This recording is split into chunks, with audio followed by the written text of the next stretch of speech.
another match point. Incredible third set here.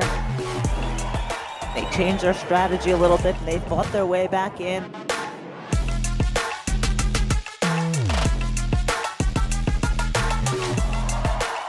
There it is, game, set, and match.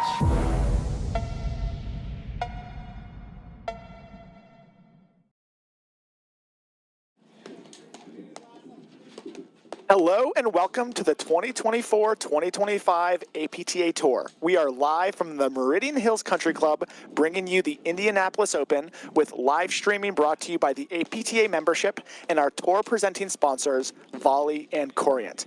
Tournament support has been provided by the following local sponsors: Matt King Realty, High Alpha, Virgin Held, Dinsmore Law, Cooper Enterprises, Taft Law, Urban Bullet Bourbon, and Xenon Paddle. I am John Kilmer, along with Will Colmar, bringing you action from the men's semifinals between Adam Morgan and Graham McNerney against Tyler Fraser and Eric West. Will Colmar, welcome to the booth, man. Hey, what's up, John?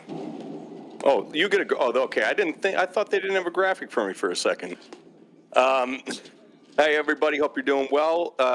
As we have seen, was just announced, we have Adam Morgan and Graham McNerney. They're on the near side. Adam in the white cap, and Graham in his traditional bandana. And in the far side, in the white top, is Tyler Fraser with his partner, the lefty in all black, Eric West. The chair umpire for the match is Patrick Carell. This will be a best 2 of 3 regular scoring format. And this should be a good one, folks. This will be a really solid matchup. All 4 of these players are very familiar with each other's games and are, of course, top nationally ranked teams. Adam and Graham, I think, and just becoming number 2 in the APTA Cup standings. Eric West and Tyler Fraser not far behind them. All 4 of these players are very familiar with each other's games, as I said, and stylistically it's going to be a very interesting matchup, as Graham and Adam, we've seen, can stay out there for as long as humanly possible. Tyler Fraser and Eric West with a what I would consider much more disruptive and aggressive game. So we'll see how they choose to come out in the early stages of the match. That'll be something to watch. And speaking of which, Will, this has definitely been a match that I think a lot of platform tennis fans have been hoping to see on the live stream. They played in the semis against each other of Boston. Unfortunately, that match was not live streamed, but McNerney Morgan took that 6-4 in the third set. So to your point, these guys know each other phenomenally well. The one match they've played against each other this year went 3 and was 6-4. But most importantly for all of us paddle fans, we finally get to see this with our own 2 eyes. So it will be a fun one for sure. Yeah, I'm looking forward to this. I have my Mountain Dew. I've got some popcorn, leftover pizza. If you hear me chewing on the stream, you're just going to have to bear with me.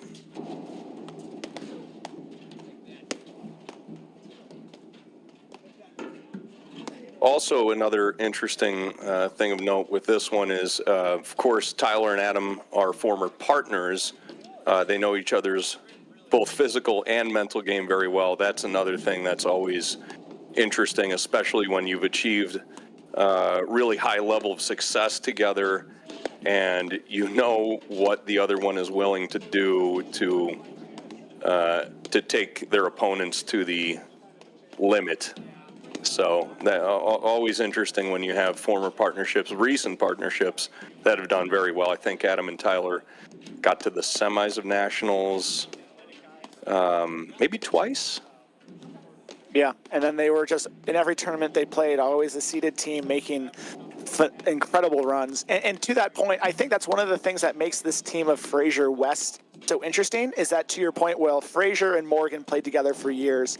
and they know each other's tendencies and nuances. And I think that's where having Eric West being a lefty instead of a righty, I don't want to say levels the playing field, but it does change a little bit of the tendencies of who takes what overheads and what decisions are made as a team. Whereas if Eric West was a righty, right, it's almost a plug and play of what shots Tyler would hit with Adam versus someone else. But with Eric being a lefty, just adds enough of a wrinkle that makes it a little different. Yeah, and that'll actually be another thing that I'm very interested to see with Graham and Adam, because they tend to line up with Adam on the deuce, Graham on the ad, as you see in the warm-up here.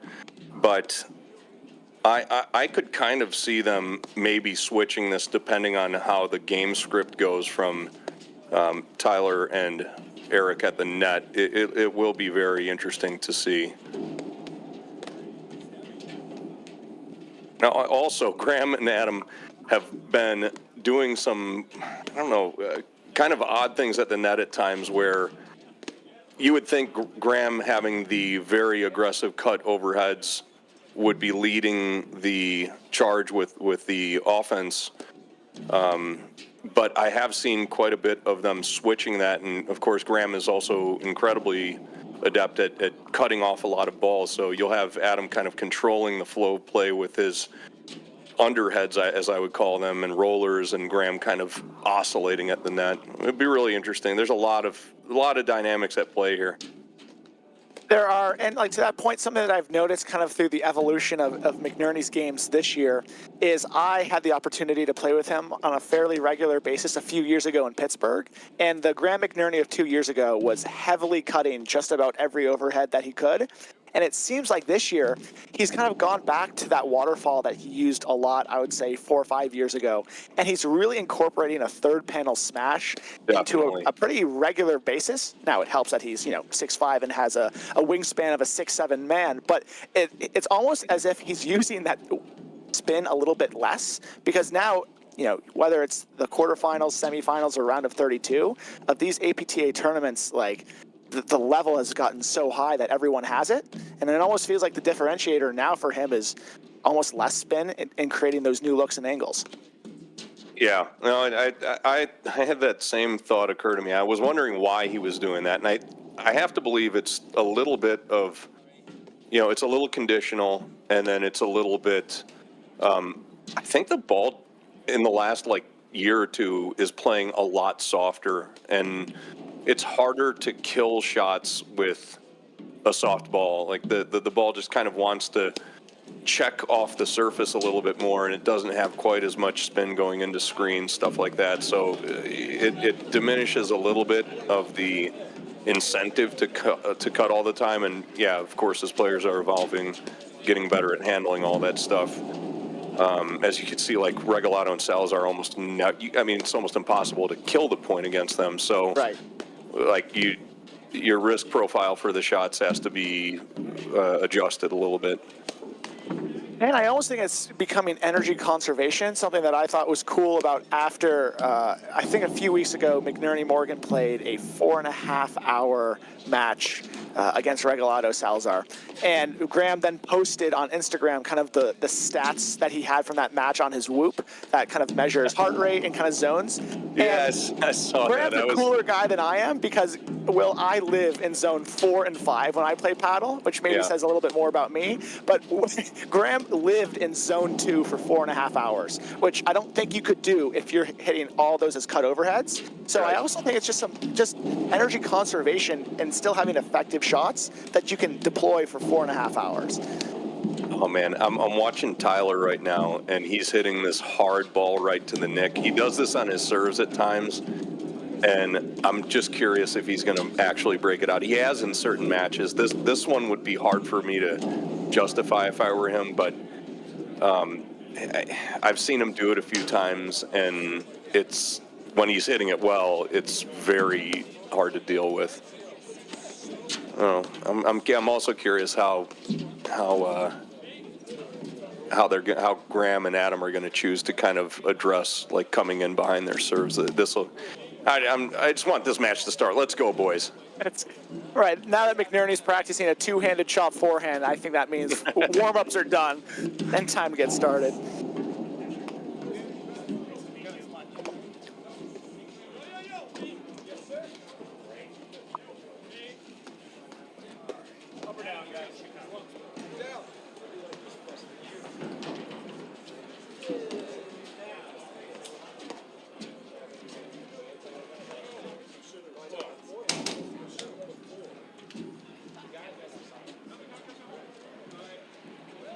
And these may be, Will, the best guys in our sport, but they're still just paddle players like all of us, spinning their paddle to see who serves first.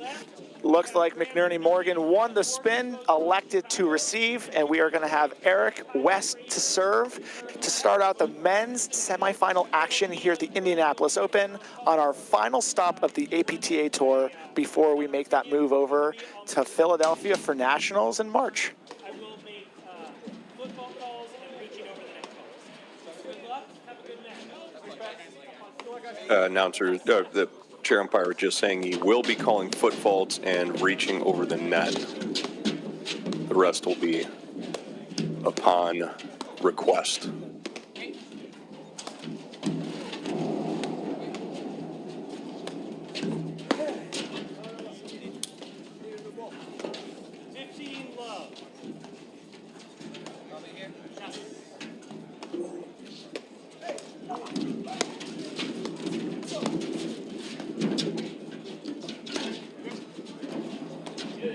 Smooth transition up to the net.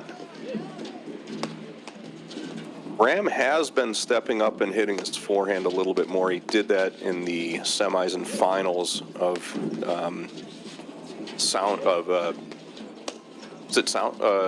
what was the prior tournament? It was Short Hills. Short Hills, thank you. And that's another kind of X factor because he does have the capability of disrupting with his forehand in the backcourt, but chooses not to most of the time. It'd be interesting to see if he's stepping on the gas there a little bit. And what I kind of like is Graham, and all four of these guys, but I know Graham in particular has been knocking on the door of winning nationals for a few years now. And it almost feels like he's made that decision of what can I do during the course of a season to make sure that come nationals, we are in the best spot as a team as possible. And I really have noticed that second half of this season, to your point, Will, he's swinging that forehand a little bit more. That's not just more disruptive, but it just creates far fewer safe spots on the court. And it's a good time of the year to be kind of clicking into all gears heading into nationals and just the semifinal of the Indianapolis Open.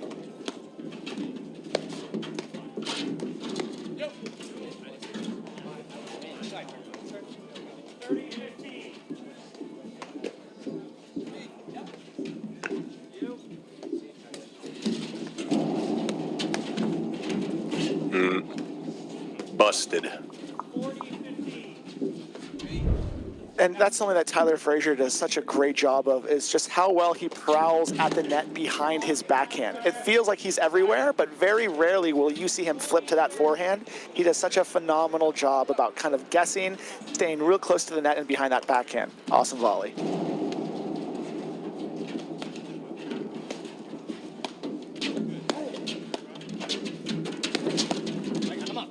Wow.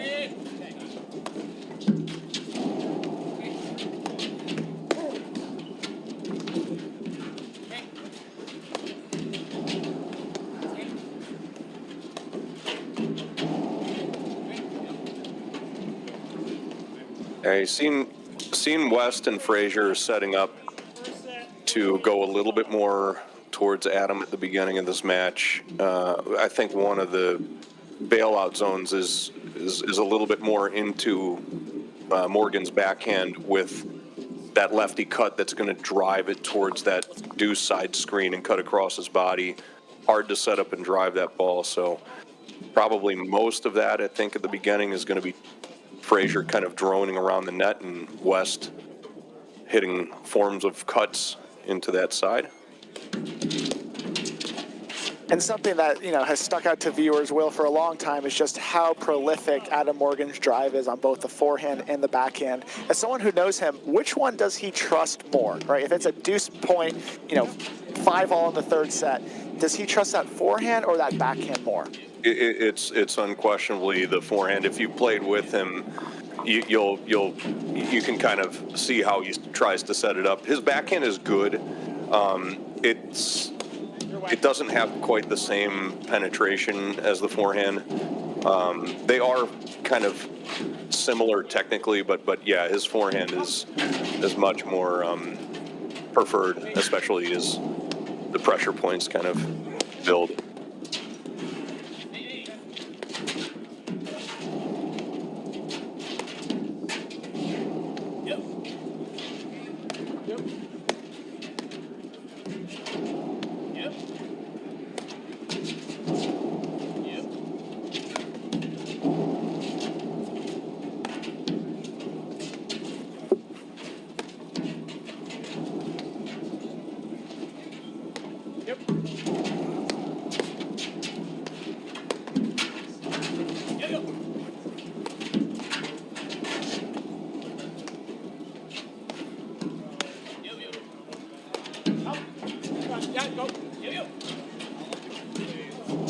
That's a good partner covering for your buddy there. It really is. Yeah, maybe. Right.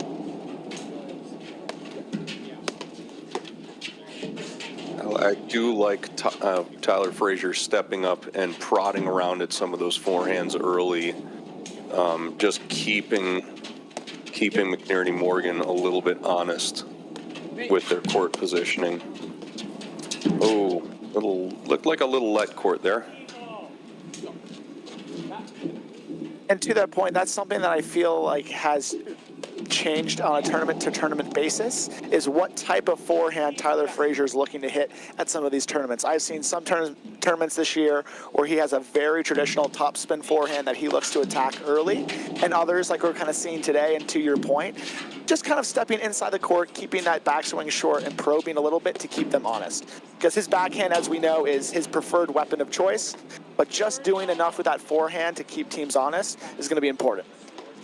Yeah, I don't think we'll see him step up and hit many of his more traditional tennis forehands. I think it'll be more of the prod today, but I could be wrong. I just feel like he's not going to go to that risk profile in the backcourt.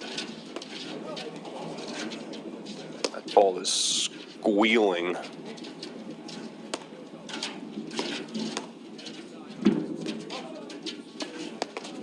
Yeah, I've been courtside this year for a few Fraser West matches, and the ball just sounds different coming off of Eric West's paddle. He catches it so thin, and that's how it creates that spin that we're seeing.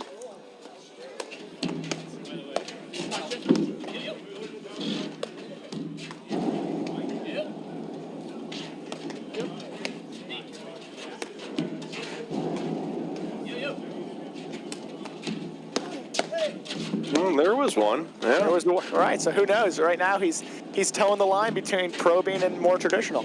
Will be something to watch as this match progresses. That was sure. a tricky little. Did you see that flick? That's beautiful.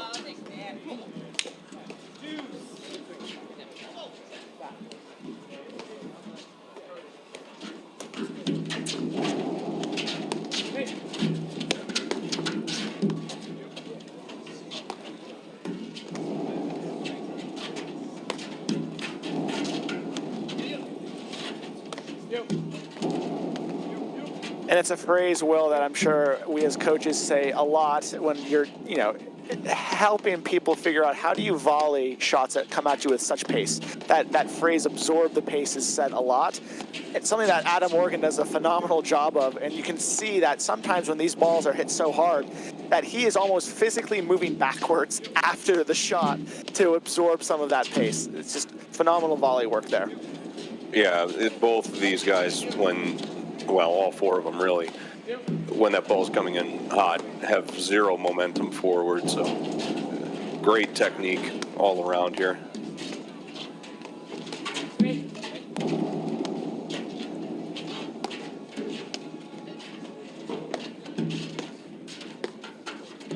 Yeah, so you see right now, Morgan on the, are they going to switch? There it is. But it'll go for a few rounds of that probing reset overhead, and Graham will just kind of drone around the net looking to pick something off, which I kind of like for them. I do, especially with how good of a drop volley McNerney has. Ooh, I think he missed it, yeah. Called wide. Fraser West.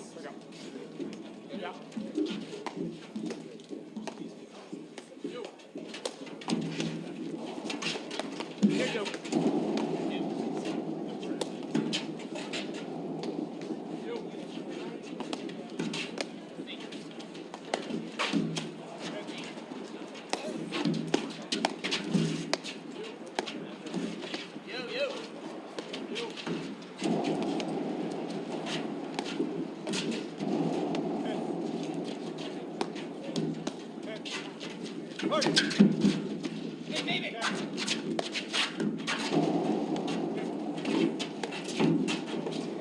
Don't typically see West make that move. It's more Tyler pressing up in the court. I actually don't think I've ever seen West make that move. I know he has it because he's very talented, but typically Fraser's the one who's pushing on those.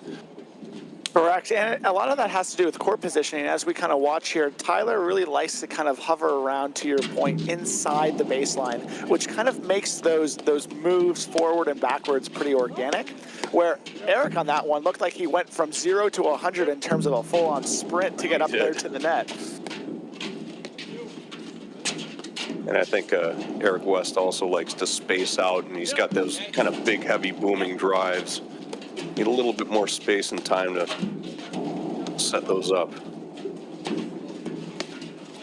Tyler's got a little bit more compact strokes. Oh, interesting.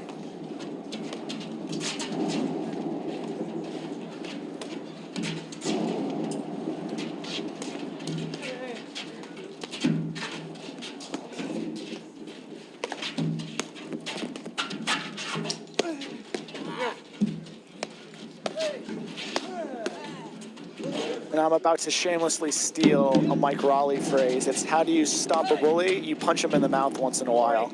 And I bring that up because what I'm interested in is, will either Tyler Fraser or Eric West look to make us a point and cut off a down-up waterfall from McNerney early on in this match to maybe just send a message that that is going to be a shot that he's going to have to think twice about. Even if they miss it, I think it might be worthwhile to have them take a calculated risk on one of those shots and see what the downstream effects of that are for the rest of this match. Yeah, I mean, Eric West looked to do that, I think, earlier already once. So I do think they'll, you saw Tyler Fraser right there trying to press a little bit. I think there will be some of that. I think the real key for them is to get patterns of lobbing Graham further, McNerney further off the net, and like opening up holes that, because if you watch Adam Morgan as a volleyer, he's very good and he'll take his space, but he rarely closes heavy. So most of his volleys are hit from about, halfway through the service box, or or right around there, and that does open up just enough angle to kind of access certain points. So I think that the real key is trying to do that, and then once in a while, giving Graham that question mark of like, how are you gonna handle it if I start move pressing on these shorter overheads? But because if they get him to like this area of the court, they're not in a whole lot of danger, but from up here, he can start doing some damage.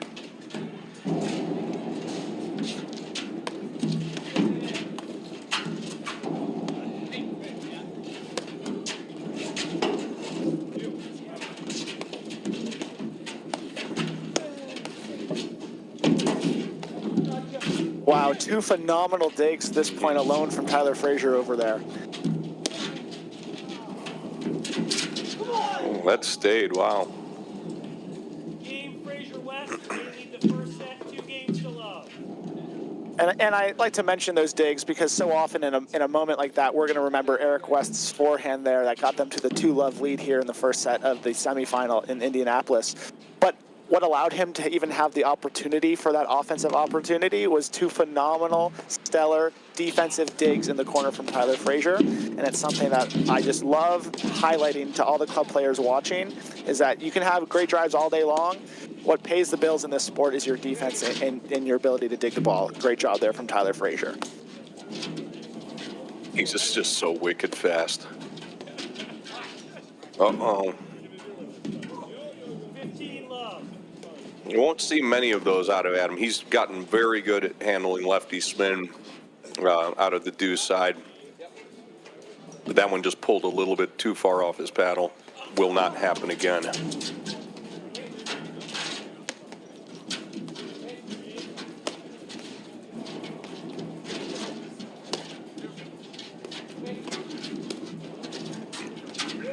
Oof. That ball had some magic on it. Nice cut there from Eric West.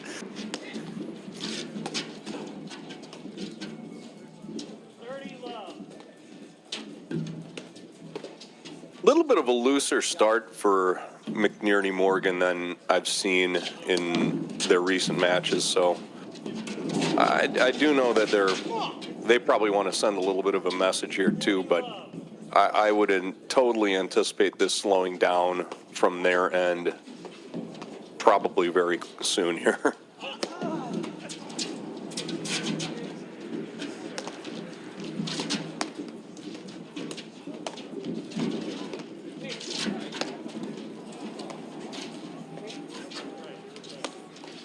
And I agree with that point a lot, Will. What I am also interested in is what McNerney and Morgan have done really successfully this year is make pretty significant adjustments in between the first and second set. I think there have been a couple pretty pivotal matches for them this year alone that they lost the first set handily and came back to win the match in the second and the third. So to your point, I definitely expect them to slow this game down, although I'm not entirely sure if they're going to change it now or if they're going to see if what happens the rest of this first set if they continue to push, at least for by their standards, the pace of play, kind of then take back the outputs of what happens when they do that, and then look to adjust in the second set.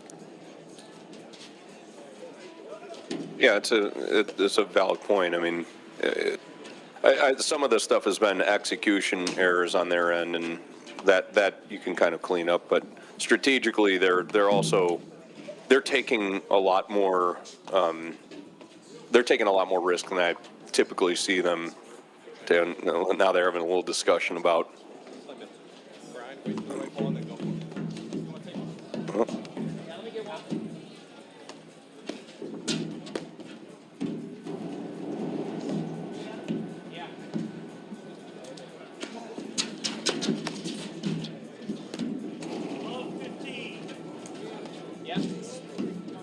Phenomenal backhand there from Eric West, who, when we were talking earlier about, what does Adam Morgan trust on that deuce side in those big moments more, the forehand or backhand, and you said resoundingly that forehand in big moments.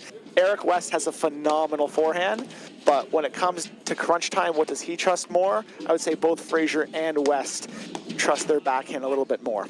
Yeah, they're so technically sound on their backhand. I mean, and both of them actually have quite short throws on the backswing, and look at this. I have never seen this before. Interesting play, and I don't know that I like it, but it's very interesting. I want to see him do it one or two more times to see if I can ever copy this in my entire paddle career.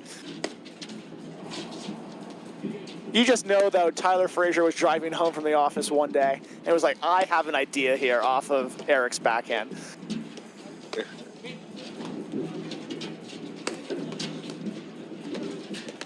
The only reason I kind of like it is because the only real,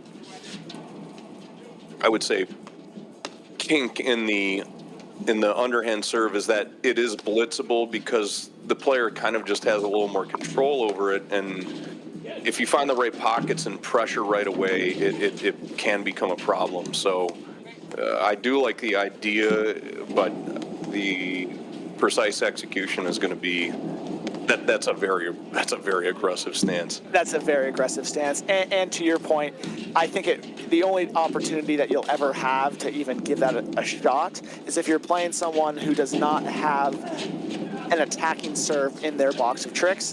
Adam Morgan almost exclusively stays with that underhand serve, and when he does go overhand, which I haven't seen in a few years, candidly, wow, phenomenal defense. But even when he does go overhand, it's still a push, where I think a lot of other people, if Tyler were to try to do that, and granted, this is the first time we've ever seen this, if you go overhand as an impromptu, it kind of puts that to rest quickly. But we'll see how it goes, and back to the action.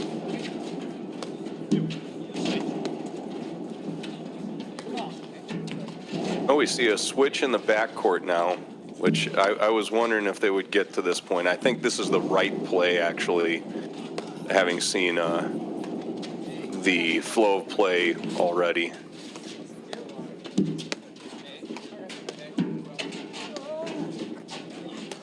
So, another kind of uncharacteristic miss from Adam, but I do think that's a play that they should investigate more, because I think West is not going to get very far messing around with Graham on that deuce side, and I do think Fraser will feed into a few more drivable opportunities for Morgan on the ad there.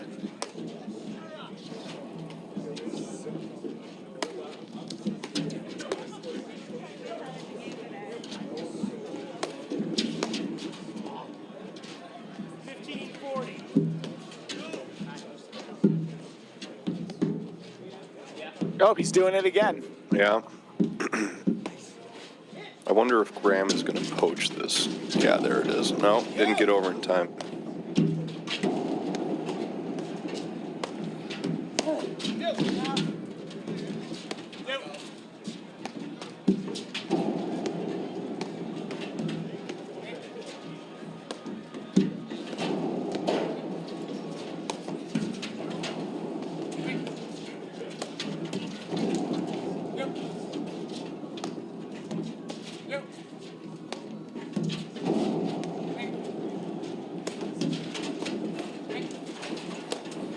Wow, really good defense in that corner from Adam. Eric West is hitting some phenomenal overheads right now into the Morgan corner. Oh, slow start for Morgan McNerney. 4 games to love. Do expect them to right the ship. Well, yeah, I think the more I'm thinking about it, I kind of agree with you. It might be a second set adjustment at this point. And it's weird when we say it like that. Sometimes I think club players might be thinking that, you know, they're throwing in the towel on this first set, and I don't think that's what you and I are saying at all. Far more from you know all four of these guys pretty well, and I know Graham pretty well. And what he really loves having is data to make decisions. And that's why I think this is going to be a second set adjustment. Is let's make sure that they have as much data as possible for what they want to do moving forward, and then adjust. Nice drop volley there. Tyler Fraser to prowl to back up Eric West, and we're back to neutral.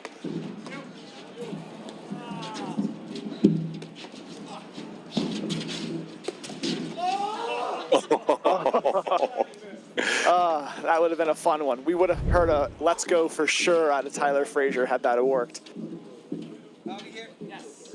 Oh, he was so close to pulling so that off, close. too. He knew it.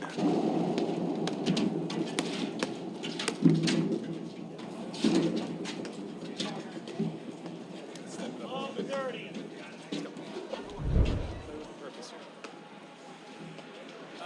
Yes. There have been fewer blitz attempts in this opening than I kind of would have expected out of Fraser and McNerney. They both have incredible moves forward and are able to gauge the right moments to make those. So, kind of curious to see especially if Graham will make that move a little bit more. Although a lot of me is inclined to say that they just need to slow the pace of this down entirely. Although good pressure there, maybe forced a little volley error.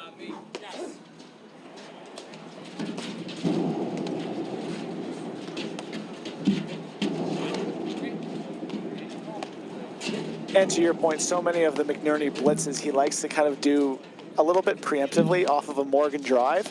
And right now, with the way that Eric West has been just thinning the ball over to the deuce corner, there haven't been too many organic opportunities for Adam Morgan to have an obvious drive situation for McNerney to have some of those blitzes. So we'll be interesting to see too as this match progresses. Do Fraser West's overheads maintain this level of offense that denies driving opportunities? Or like all things paddle, will this match ebb and flow and give McNerney a few more opportunities for those blitzes?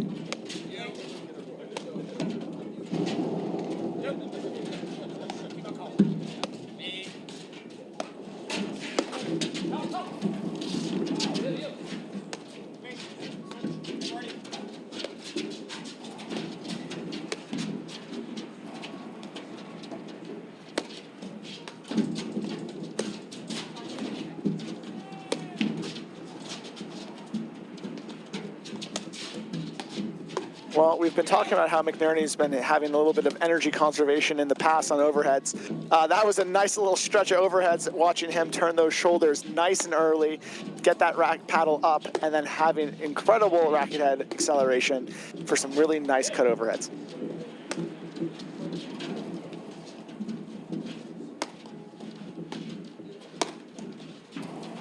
It is a style that I kind of hope they pursue a little bit more because, Game McNerney, Morgan, Fraser West lead the first. especially in some of these, oh, you know what? I have an idea. Why don't we give a shout out to one of our sponsors first?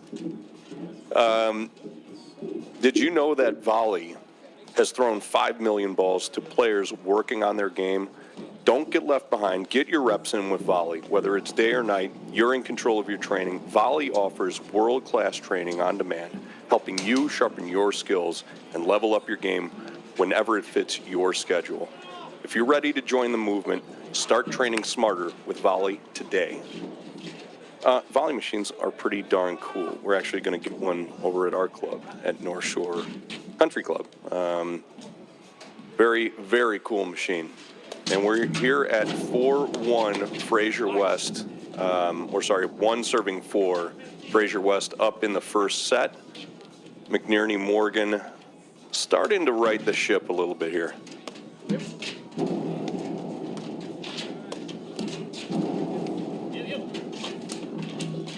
And if you are just tuning in to this action at the semifinals, I am John Kilmer in the booth with Will Colmar, bringing you action, as Will was mentioning, of McNerney Morgan against Fraser West. For a little who's who out there at the net, in the white hat and the lefty is Eric West, and his partner, white hat, white sweatshirt, is Tyler Fraser.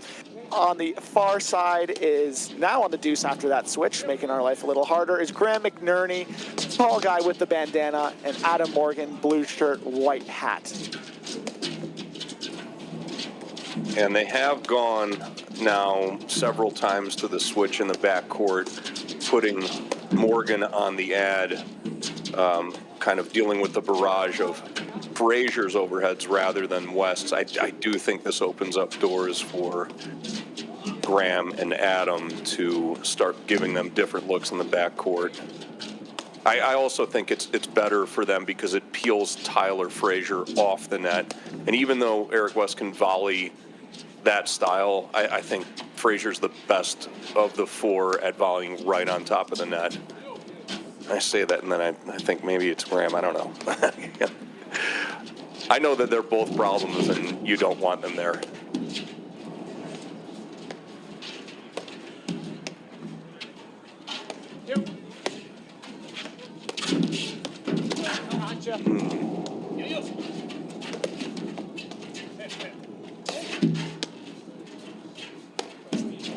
There's a close to third panel slam.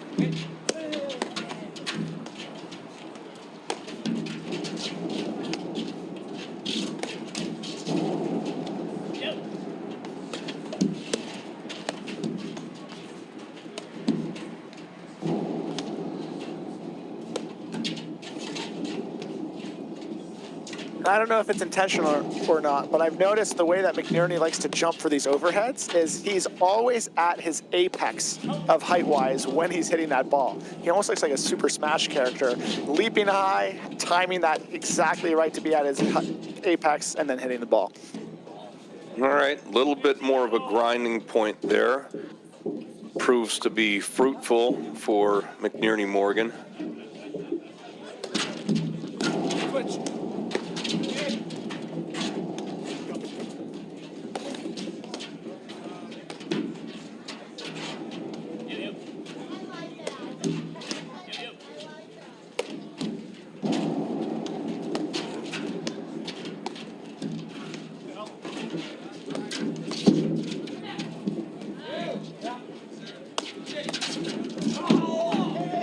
Yeah, There's a double blitz there from Fraser and McNerney in the same point. Most nimble 6'3" guy that you're going to see out there. He was silent on that too. And he kind of runs in a crouch when he's trying to be sneaky, which he did a really good job of there.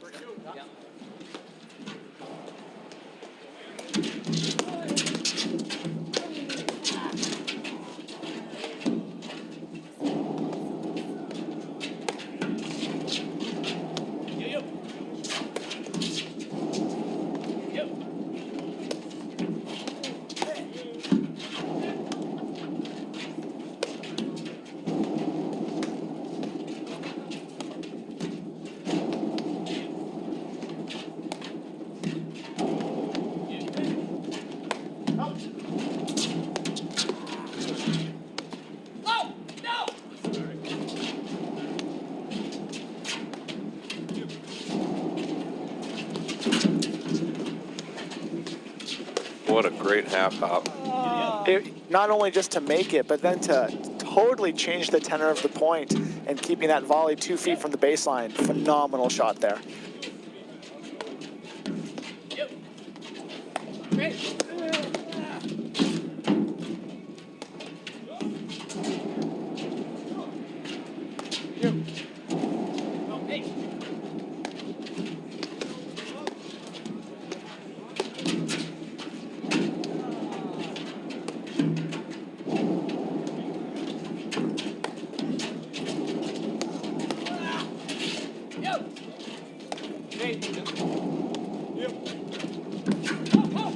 Oh boy.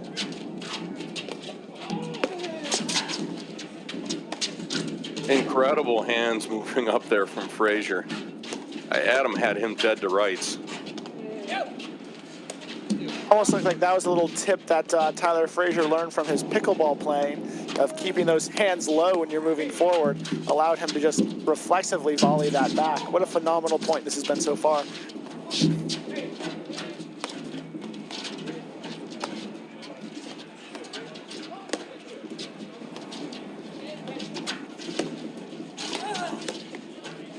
That's a nice take. Oh, yeah. Wow, what a volley from Eric West. 2 huge forehands in a row from Adam Morgan.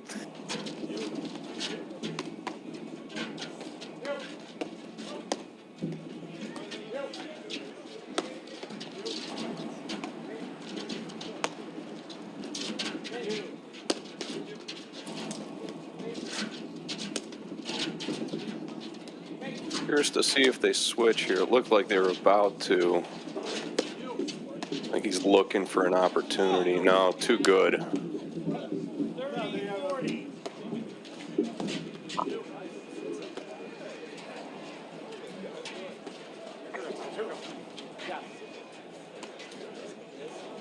And while it looks like McNerney and Morgan are having a quick little chat, that was a phenomenal point there from all 4 guys. Lots of back and forth, lots of transition, really strong volleys. Just once West and Fraser got to the net, Eric West he went to work.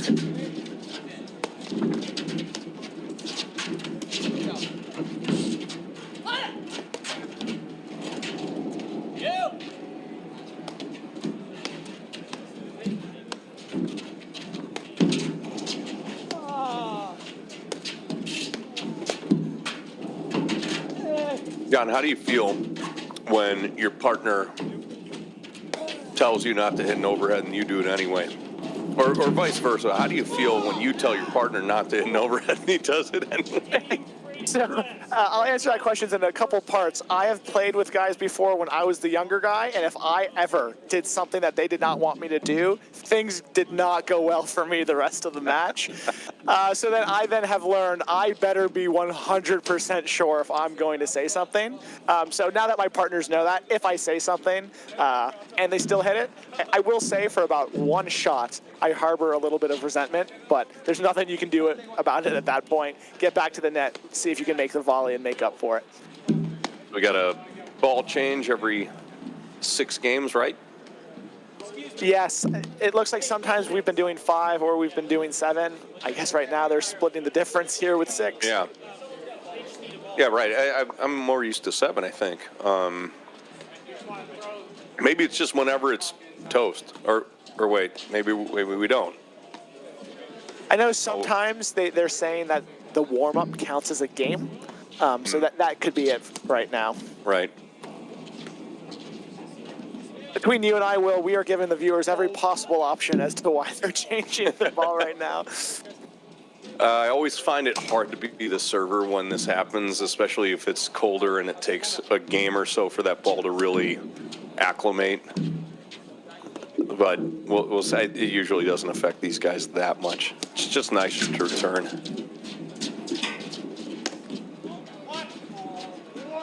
That one's gone.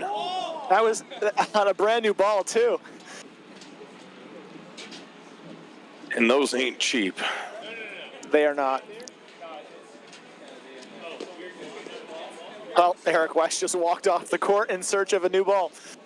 Yeah, normally the guy who hits it has to get it. That's the rule.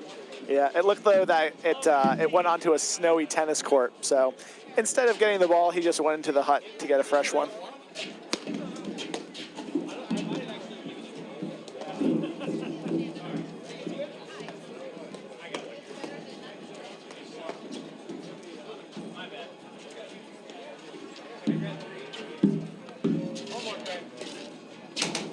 West apologizing for his social faux pas.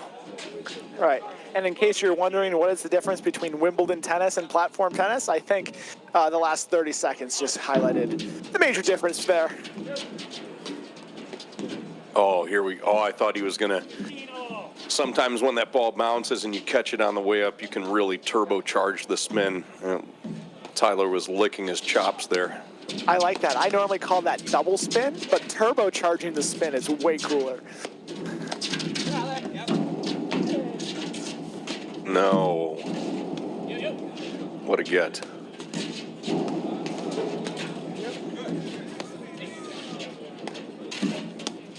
And that is something that we've definitely seen an uptick in Will these last couple of games, is McNerney having that blitz be a little bit more of an offensive focus for them at the baseline. Will be interesting to see how that impacts Fraser and West's decisions to hit a push overhead at the net, or if that's something that they're just going to have each other kind of watch their backs for, announce it, and see if that's enough to fix the issue. Yeah, I thought the serve looked like it might have been deep, but it was played. I think this means a fake signal. Yep.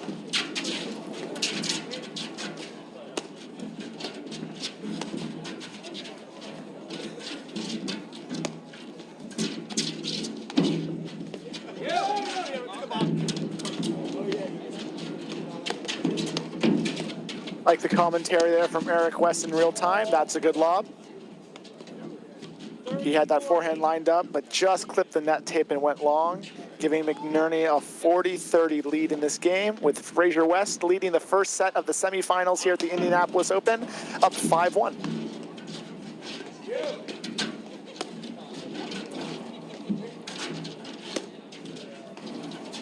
Yeah, that's love that reset type over. I'd say reset, but this is really kind of draining a little bit of the control away from Morgan in the backcourt. Good switch here, and I think, yeah, now we're going to see a little bit more open. Oh, he was tagged. That was our first peg of the match. It was, and Fraser knew what he was doing that whole time.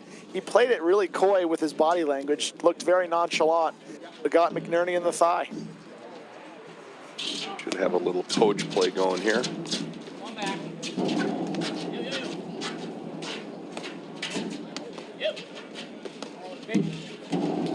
Yep. Yep. Hey. Got it.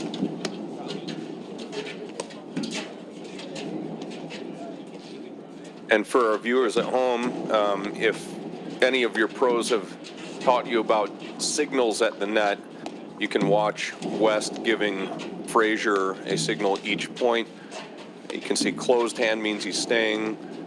An open hand means he is moving across the court, and then a kind of clapping motion means he is faking. So check that on in this next one, see what happens here. But I do like that, especially on Morgan's side, because Adam can really get into the, so it looks like we're going to have a stay here. Usually not doing quite as much against McNerney, as the returns tend not to be quite as aggressive as Morgan's. And with that, that is the first set that goes to Eric West and Tyler Fraser. They win the first set 6-1, and we will be right back in just a moment after these messages right here on the APTA YouTube channel, presented by CSM Media. At Volley, we build tools to unlock your potential. The new Volley PTI feature breaks down your game like never before.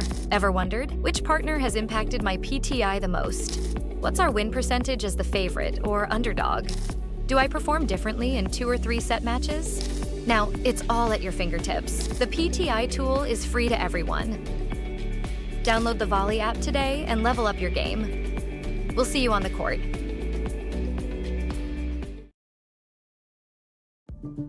At Corient, wealth management begins and ends with you. We believe the more personal the solution, the more powerful the result. We treat your goals as our own. We never lose focus on the life you want to build. And our experienced advisors design custom-built strategies to help you get there. It's time for a wealth management experience as sophisticated as you are. It's time for Corient. Welcome back to the APTA Tour. We are here at Meridian Hills Country Club in Indianapolis, Indiana, with this semifinal matchup between Graham McNerney and Adam Morgan against Eric West and Tyler Fraser. Right there we can see Eric West at the net warming up with his partner Tyler Fraser, Graham McNerney in the bandana, walking back onto the court after getting a little bit of water. Fraser West won that first set 6-1. Will, give me your thoughts. How do you think that first set went? Not as I would have expected. I was kind of the mindset that Graham and Adam would come out and be a little bit more conservative with their efforts. They did play. It's not that they really went outside of what they normally do as a team, but their execution was not quite to their standard, and I was surprised that they didn't start slowing it down sooner. I would really expect that out of the second set, and for them to kind of pick their spots a little bit more carefully.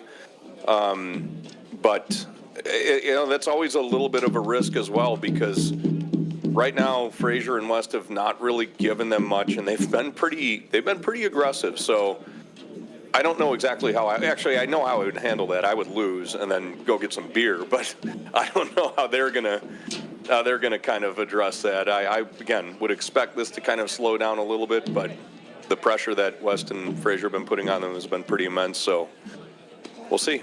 Here we go.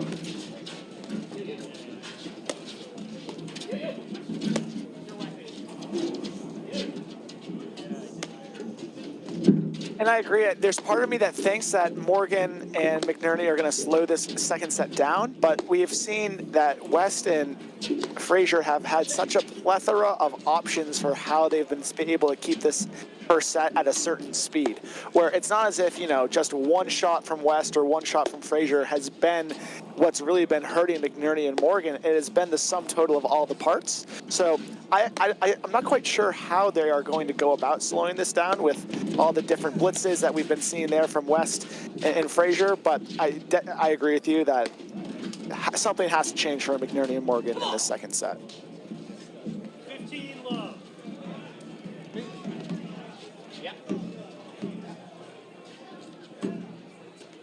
Adam with a choice come on to let them know that they're here to play for the second set. It's hard when you start off that set. You wonder what the ceiling is with the fist pump, but this guy never ever gives you an inch. So.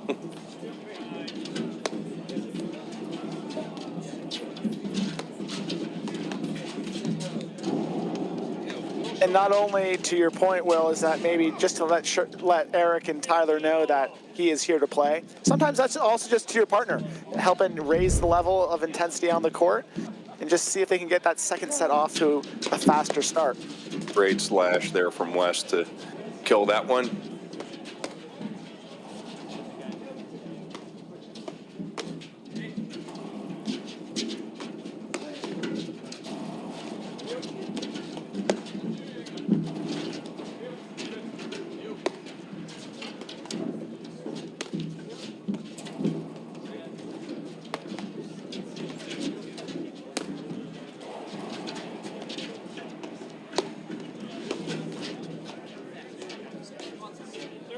I kind of want to see Morgan McNerney roll out this method of running the net for a second, just to see what happens if Adam kind of controls the flow of play with his underhead, and you get McNerney up on top of the net, really looking to hover around. Because they haven't really rolled that out that much, and I'm not so sure that McNerney was being very effective with his overheads. They weren't bad, but at some point West and Fraser were able to kind of take advantage of one of the missed spots. So yeah, it's a great transition. There's a great dig from McNerney, who has been playing squash as his method of cardio. Very squash-like get there. Gabe McNerney Morgan. They lead the second set 1-0. Fraser West won the first set 6-1.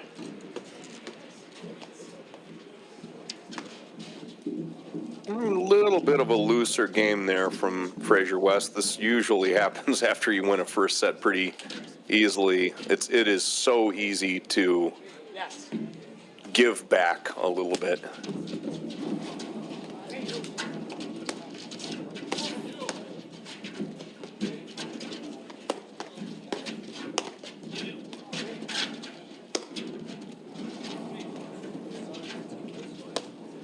There's the switch in the backcourt from Morgan McNerney again. Uncharacteristic lob error. And that felt like, to your point, the first time that we've seen McNerney Morgan switch in the backcourt to only have West continue hitting those overheads to the deuce side. Typically, when they've switched, Fraser has very quickly taken the overheads and then kept it to the ad. That was the first switch where I felt like they were in no rush as the net team to kind of change their method of attack.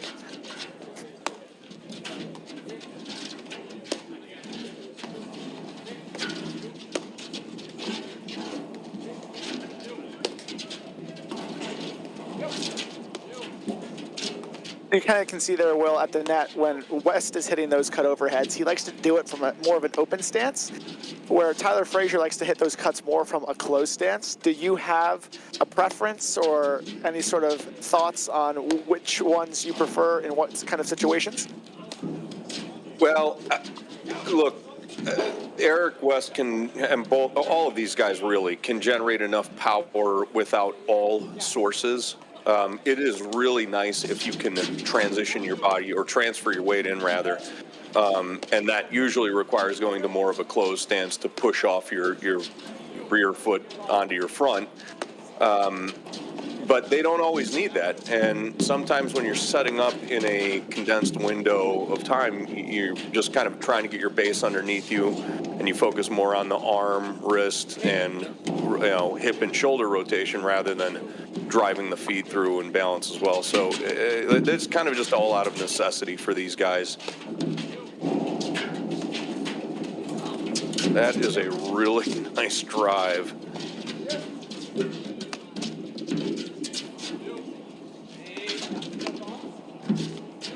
And a lot of times with Eric West, you'll see him go for these slashes kind of with backward balance, like leading his left foot backward, and that, I think, forces the open stance out of him a little bit more. A little deep on the serve, I think. And we were talking through that last cut winner there from Tyler Fraser, but what I kind of think a lot of club players can learn from the Fraser overhead, and I'm going to be careful here, is just how dynamic that overhead is. Yet when he plays with Eric West and they feel like the best chance they have to win the match is Eric West hitting overheads, he does it without a second of hesitation. And I think a lot of times at the club level, both guys want to hit every single ball, where they don't maybe always think about what's best for the team on a given night. And for Fraser to have every weapon in the book at the net and still be more than willing to pass the baton over to Eric West in most matches, if that's what they think is the best fit, really kind of speaks to that, to the competitor that he is. Oh boy. Great dig from Morgan in that deuce side. That ball is just, it was really tailing off on the side screen there. Good job digging.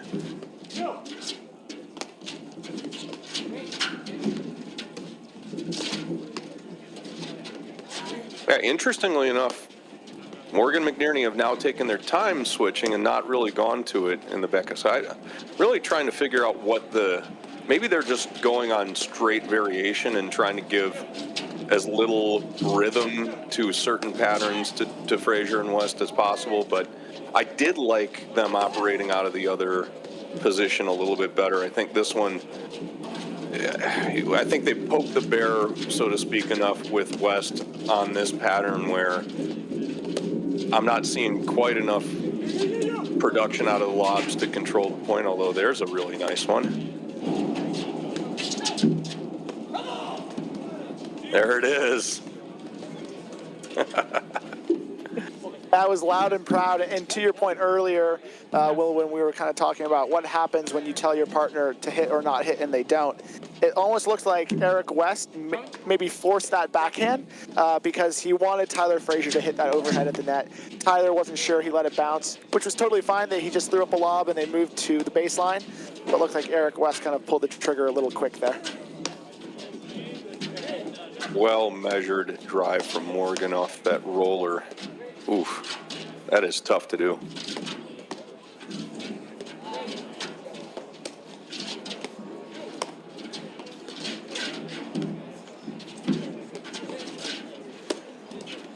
Yeah, the lob depth got to be just a little bit better on average, I think, for them to hold this pattern on the deuce, because not only is West going to get into a rhythm here, but all of the looks that they're trying to produce off of in the backcourt have been very tough. I mean, they're not your top choice looks. Advantage Fraser West.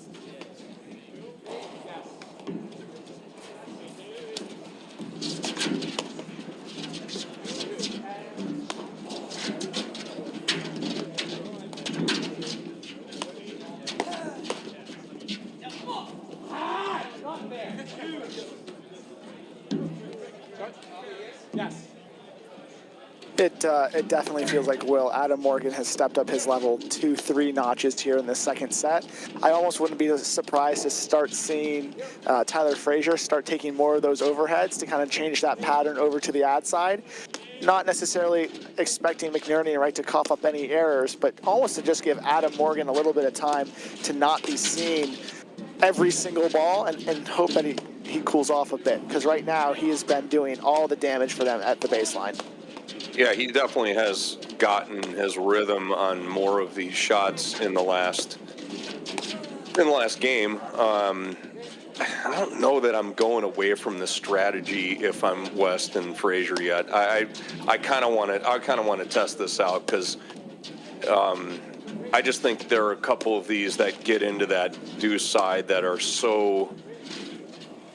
I'm just looking at the average depth, and the drive quality has definitely gone up, but the average depth of the lob hasn't really been hurting them as much. And you know, like that's a drive where exactly what I would do if I were Fraser is kind of step up, and does Adam hit it well? Yes. Is it a super damaging drive? It's not his top choice drive. It's too good. I personally would be testing it just a little bit more extensively, but you're right. At some point, you got to consider putting him on timeout. So.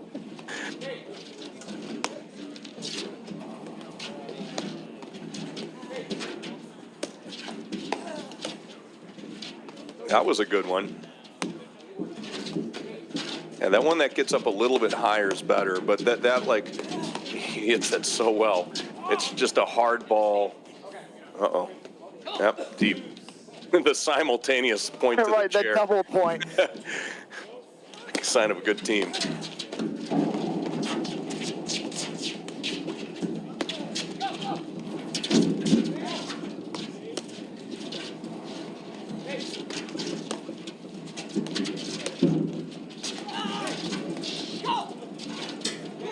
That's a great touch. You know what's crazy is I think he meant to get that ball to touch basically that bottom beam, where, you know, if McNerney's going to lunge at it, like, he's got to make a split-second decision, and if it's not right, you win the point. Incredible.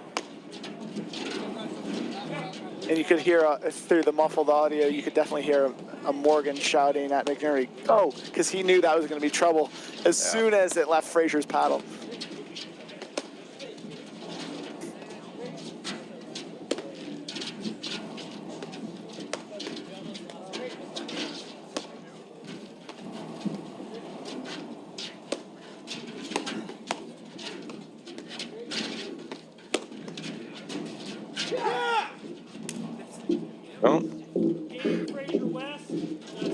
set is tied 1 game apiece. Fraser West getting a little vocal too, counteracting the momentum shift of the. As our umpire noted, it's 1-1 here in the second set in both games, and an audible let's goes from both teams.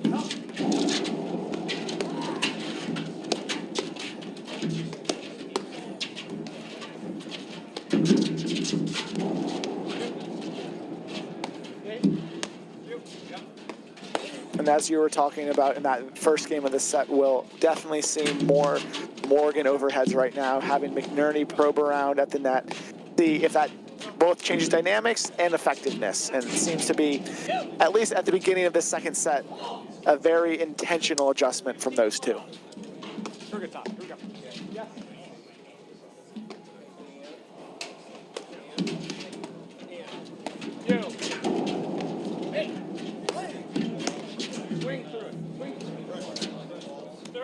Is it?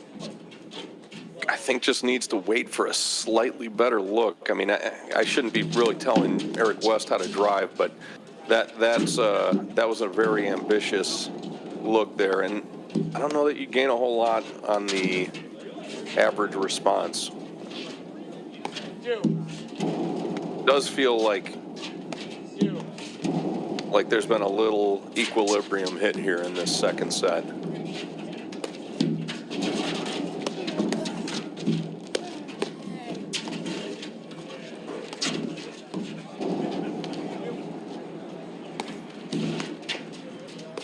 And again, you see Morgan taking more of the overheads as that player on the left, from our perspective, right. And McNerney doing a little bit more droning up at the net. I do like this.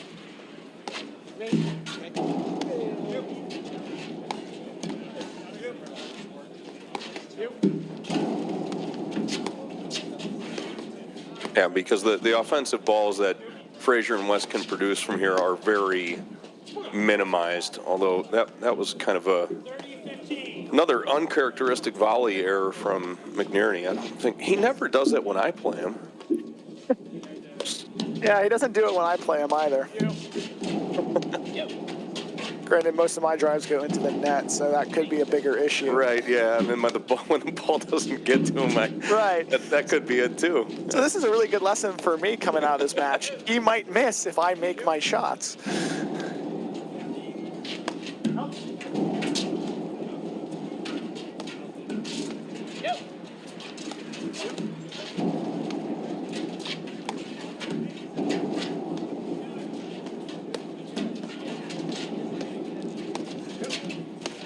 That's interesting because now I'm getting the feeling like it's an undefined system at the net because they're not deliberately trying to get one player into the kind of driver's seat, so to speak. But so I'm curious what their plan really is, aside from just kind of hitting the same type of limiting shot and provoking West and Fraser into hitting, slightly more.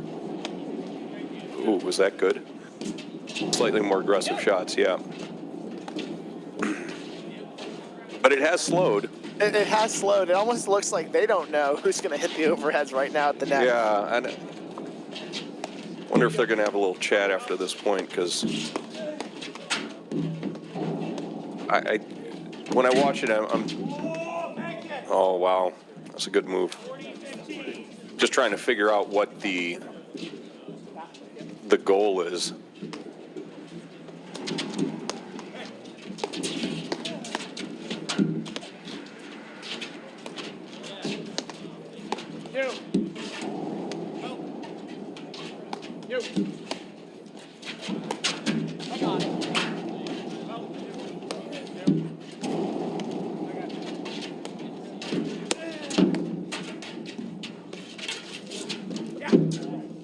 That was a cheeky little shot there. Yeah, it was, and he held it just long enough to get Adam slightly off balance, moving backwards, and forced a very difficult half hop out of him. Great job of holding that till the last possible second. Game McNerney Morgan. They lead the second set 2-1. Fraser West won the first set 6-1. And we were talking at the beginning, and as a lot of viewers are very well aware, over the years, Fraser Morgan were teammates for the last, I want to say, 3 or 4 years. It almost seems that Tyler knows exactly what Adam Morgan's doing with the come-ons in the second set, right? Not only is he trying to pump himself and Graham up, but hopefully, you know, if it happens to have a negative impact on the opponents, then that's just gravy. And it doesn't seem like Tyler's been too impacted by it. It looks like Eric has just maybe pressed the margins on a few shots in this set. Check the replay here. I think this ball hit the top of West's head. Yeah, he called it on himself. It hit him in the cap on the way through. So anybody was a little confused about that, as I was. Yeah, he just stood there and raised his hand. Yeah.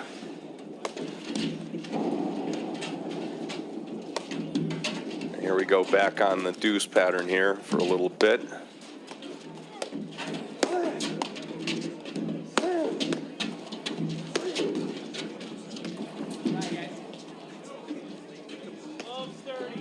Sorry, not sorry. That's the play. That's the play. I know Graham meant that's the look he wants. Not that he's hitting leg court winners. Great volley there from West.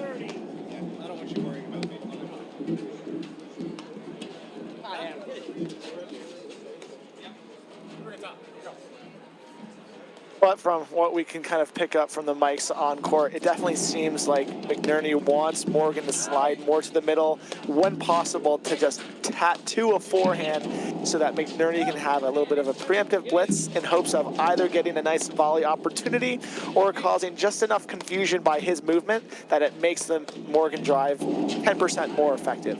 Either way, we're definitely starting to see that ball right there. Can Adam Morgan continue, which I very much expect him to, keep moving his feet, put himself in an athletic position to get that body to the middle of the court to rip forehands? Seems to be what they want to do here in the second set after losing the first set 6-1. It's a good ball. And I do like him taking that one down the line a couple more times. You've seen West now press forward several times, anticipating that drive coming. And that's a little bit of a dangerous pattern for Morgan too, because if he is making that move to the middle and the interaction gets condensed, he may get volleyed behind him. So I'm curious, because I do think that's playing with fire. I don't mind it because he's hitting it so well right now, but definitely a higher risk profile move.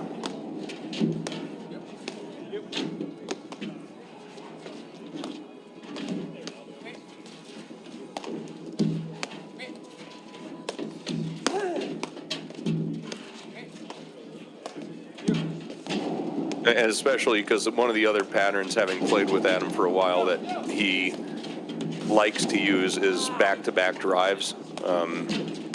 And they're good quality drives. It's just a question of the positioning and hands of the other player.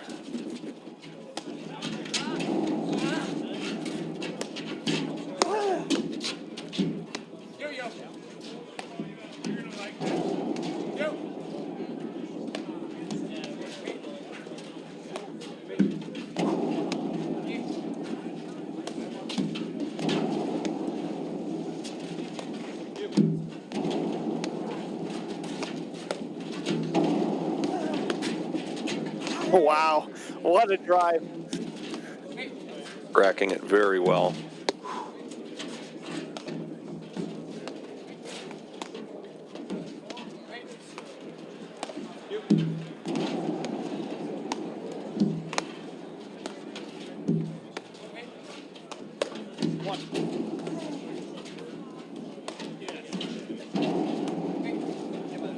And again, just for viewers back home, seeing what they can incorporate from this match into their own games. Can we drive our forehands like Adam Morgan? Well, I've been trying for 4 years, and the jury's still out on that. But what we can do is just match that level of footwork. As we're seeing every single ball, he is on his toes. He's in an athletic, ready stance, so that when he does have that opportunity, he can quickly pounce on that ball. Being prepared for every single shot is often the difference between executing and missing, and he's doing a phenomenal job of, in this set in particular, of staying light on his feet, staying ready, and executing at an incredibly high level. I'm starting to wonder, just because it looks like the attack from West has kind of dialed down a notch. He did a good job placing that one there, but the average, I'd be interesting to see like analytics on the average spin rate. It looks like he's been using a little bit more of like a semi-firm reset ball rather than the really, as I would say, turbocharged second panel resets that get around Adam and work towards his side screen. That's another game, though, for McNerney Morgan, who have righted the ship.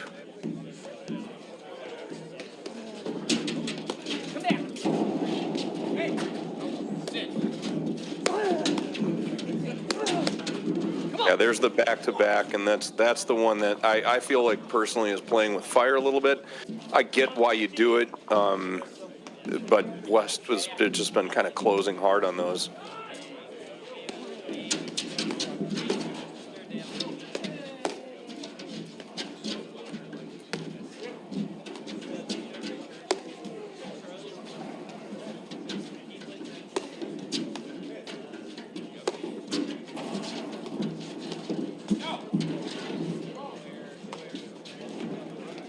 Pretty sure Adam felt Graham would close in on that one a little bit more.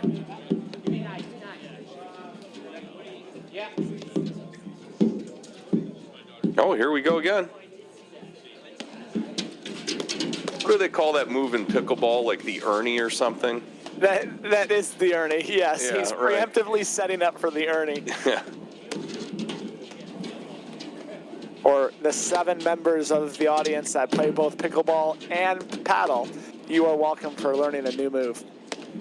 Yeah, it almost burned him too, because I think Adam got off a very good volley cross court, and West just obviously put on the afterburners and was there.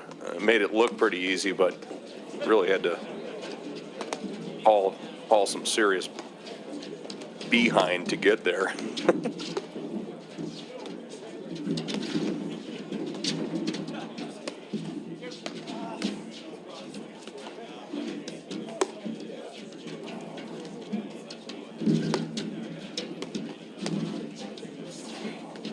There's a switch at the net. Oh, called out. Chair umpire agrees.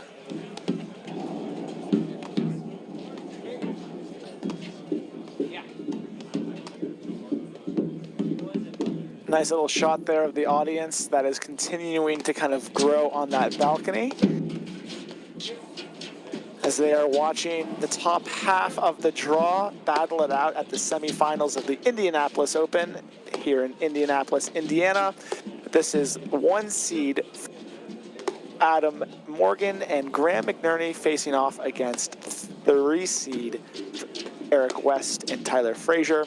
The other semifinal is between the 2 seed Guillermo Nunez and Mark Powers against the 4 seed Russell Benkeim and Sven Burris. Really good representation here at this tournament of both the top Midwest and East Coast players as they are looking to have the final APTA tournament of the year to kind of tune up their games as everyone starts to prep for nationals. And quick shout out to our sponsors, Corient. Corient is excited to partner with the APTA because whether as advisors to members or as members themselves, they are already part of the APTA community. Learn more at Corient.com, the official wealth sponsor of the APTA. So, interesting start to this second set. It does feel like it slowed down, which I think has benefited McNerney Morgan a little bit, and it does feel like starting to get that sense that you're right. They probably need to be careful about Adam continuing to have the level of production off of his drives as he has been. Be very interesting to see if he can keep that up, because he's just, I don't think he's missed a drive. Can't remember the last time he has, but maybe he has not this set. And it feels like every time he makes a drive, it charges his battery, in both intensity and footwork. But to your point earlier, it would be incredibly interesting to see, what is that correlation behind the RPMs that Eric West is putting on overhead to the effectiveness of Adam Morgan over on that deuce side. Because, listen, being able to hit that high quality of overheads for, 2 hours is a tall task, where if you have, some data that shows it's maybe worth it, but that's next year's StatCast for us. Yeah, and just to have the energy to do that for an entire match is very tough. And he came out really hot. Oh, good slipped Graham there in the back. That is a very tricky shot. That's a player who knows exactly what's happening, as Tyler Fraser hit that one right past Graham McNerney.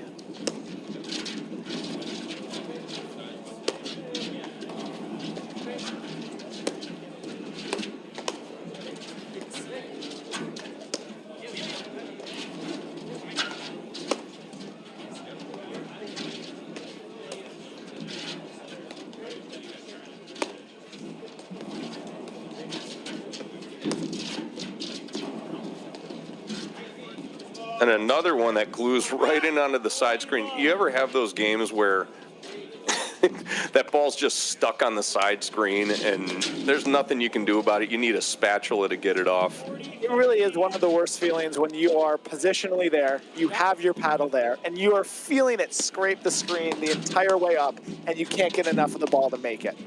Praying for it to unlock somehow. Praying. You're willing to break the cord if that's what it takes. Yeah.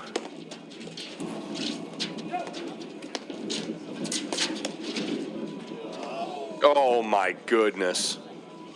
I like that little move there from Eric West, apologizing and going right into the high five to Tyler Fraser. That's a good one. I'm going to copy that. Motion. It was one motion. It really was.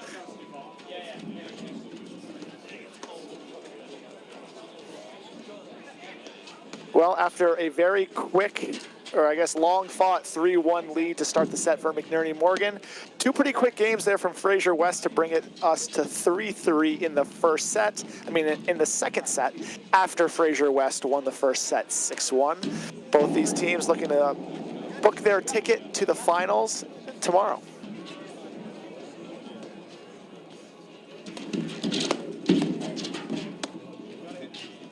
I think we just swapped out balls, right? I believe so, yes. So again, serving with a hot ball is McNerney.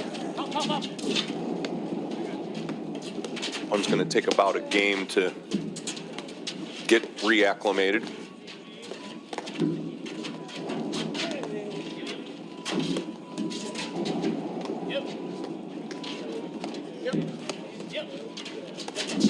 And that kind of athletic dig there from Eric West a couple shots ago, I think sometimes speaks to the pointed paddle where we've all been there, where someone asks us, well, if they do this type of overhead, what exactly should I do to make the lob?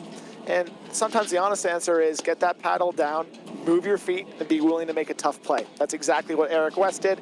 That ball kind of came out of the nick a little bit different than he was expecting. Not a huge deal. He didn't panic, just kept his feet moving, made an athletic play, and kept him in the point.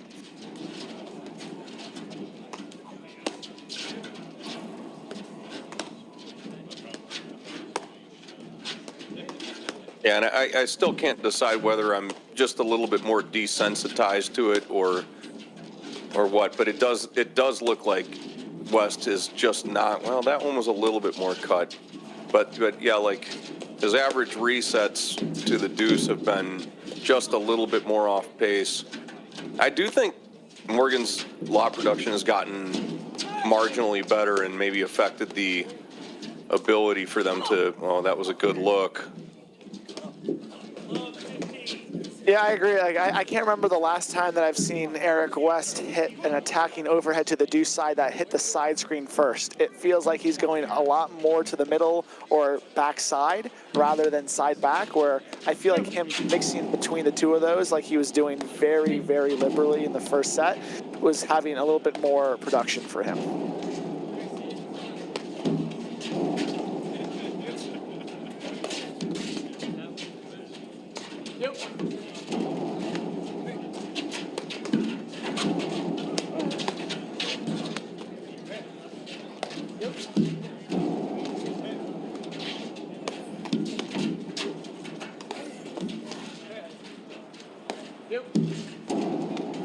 That little roller that Adam Morgan hits off the bounce, he makes it look so easy, and that is a difficult shot. No, Adam on the right side of his body is very pure.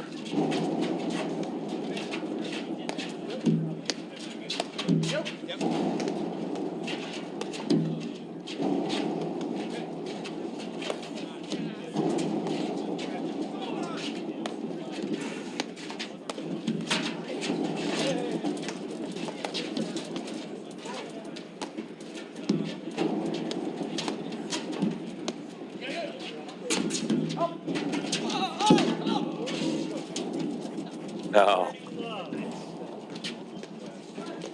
Never hurts to get a friendly nick.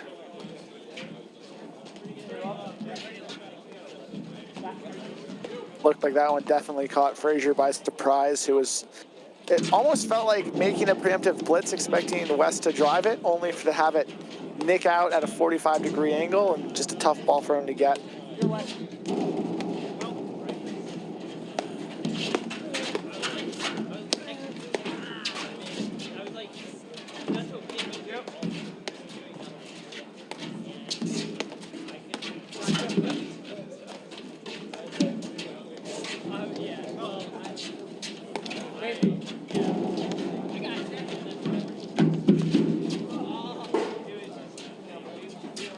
I actually don't know what just happened there. Yeah, that was a very well-read blitz attempt from West.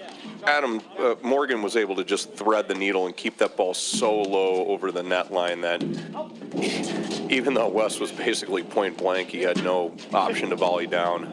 Right, all I saw is then the ball somehow hit the net from Fraser West side of the court. Phenomenal ball there from Adam Morgan.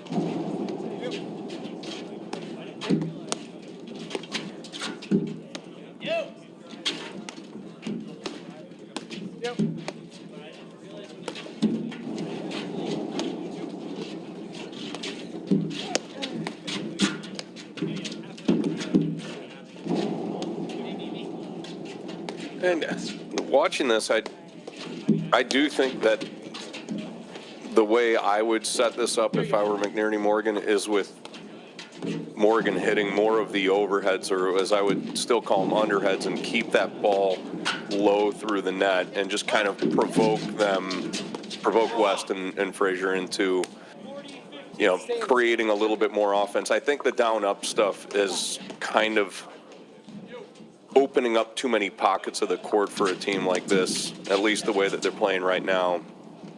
Game, McNerney Morgan, they lead the second set, 4-3.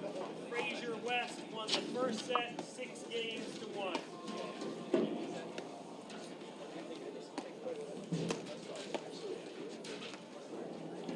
Still kind of waiting to see which team is going to pull away here a little bit.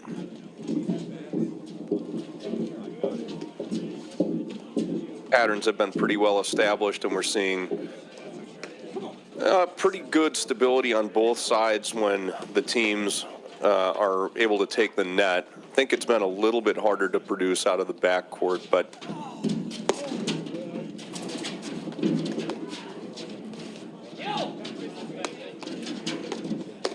Yeah, it looks like Adam has just moved himself over to the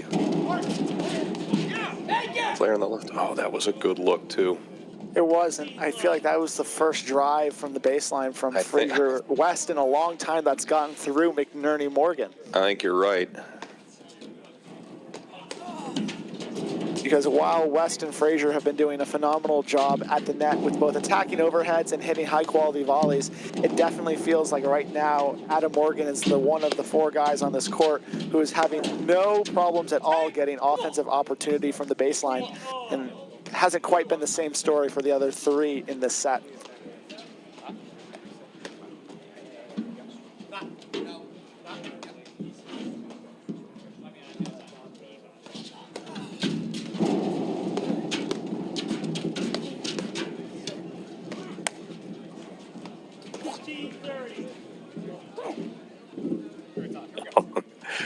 You can hear muffled grunts out of Adam trying to pump himself up. It's a good drive. Kind of pinned West. Ooh, tough serve. And he's really doing nothing special target-wise. He just is going for consistent body shots. And just the pure repetition and quantity of drives this set has gotten some errors out of Fraser West up there at the net.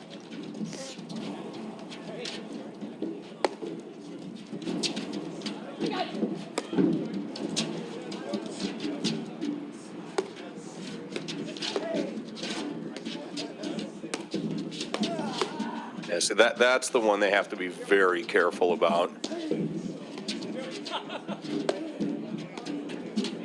I just haven't seen enough value out of that from McNerney to justify continuing to hit it.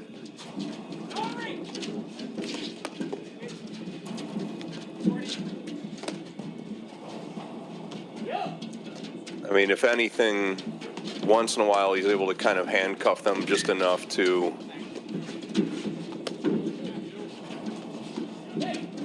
keep the position good at the net, but most of the time it's either allowing them, Fraser and West, to generate drives or even sometimes improving their lob quality.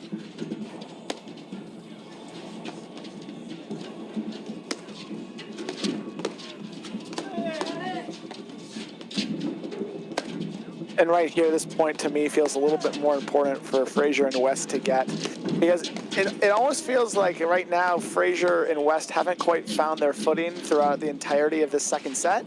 Yet here they are kind of hanging around like a bad cold, only down one game. And if they can get it to 4-4, all it takes then is a quick flash in the pan, 2 strong games, and before you know it, they have this set in the match. So definitely going to be an important game here for all 4 guys to try and get.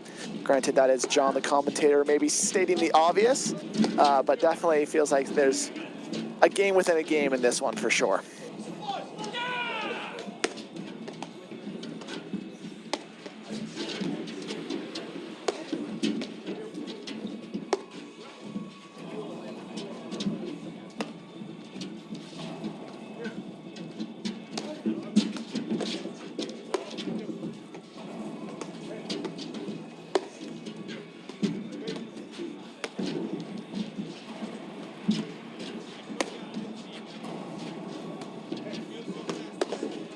And as the 4 of them kind of enter some patient paddle, it just gives us an opportunity. If you have recently joined, I am John Kilmer, along with Will Colmar, bringing you action from the men's semifinal at the Indianapolis Open, where we have Graham McNerney and Adam Morgan facing off against Eric West and Tyler Fraser.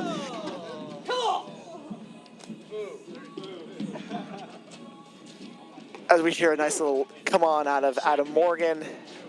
On the far side of your screen in the blue with the white hat is Eric West. Serving is Tyler Fraser. On the near side in the blue with the hat in the deuce corner is Adam Morgan. And on the bottom of our screen with the... oh my goodness, and then is Graham McNerney. Timely nick there. Timely ace. He's had a couple of those this game. And if Fraser West level us at 4-all, they couldn't have come at a better time. I like that little play there from Eric West at the net. He just stood off to the side, forehand volley just in case.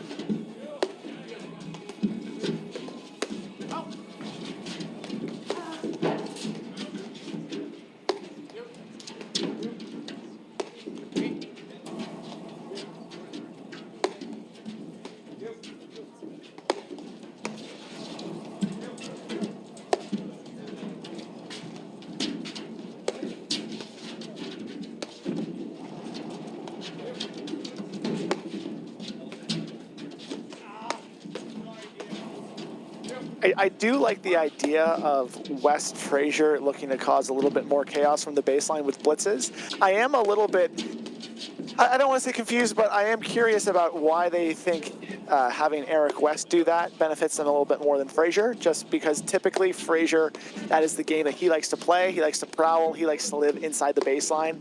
And to your point, Eric West has such booming ground strokes that sometimes he likes to have a little bit more space to operate by living in the green behind the baseline. So I like the idea of just kind of pattern disruption, just a little bit unique to be seeing Eric West be doing that this match instead of Tyler Fraser. Yeah, and I think the model's changed a little bit now because Adam and Graham have gone now to a much more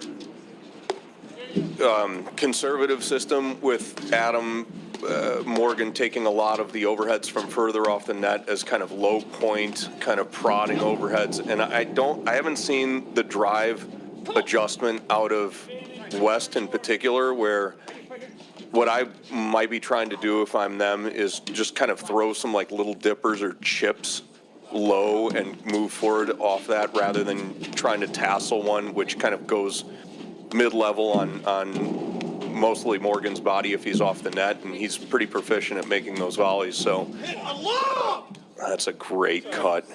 But it'd definitely be interesting to watch, because I think in this pattern this is hugely beneficial for Morgan McNerney.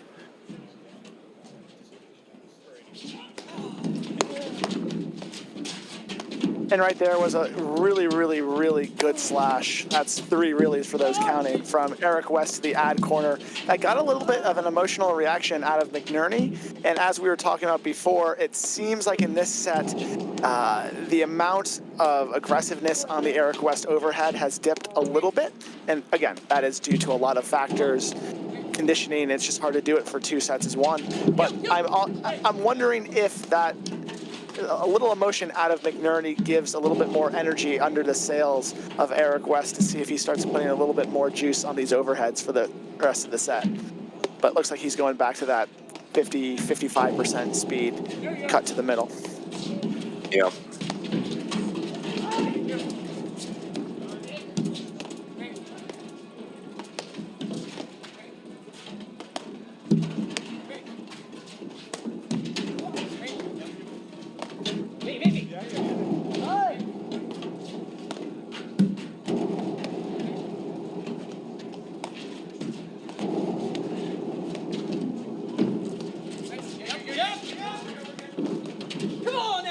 Oh, no.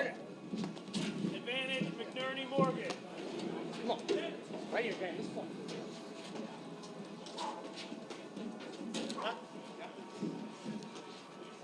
Tyler Fraser was hoping West would step over and saw that ball in half. He was, and then Eric West in real time said, "We're good." You could see Tyler Fraser have a nice little exhale of relief, and then Eric put it in the net.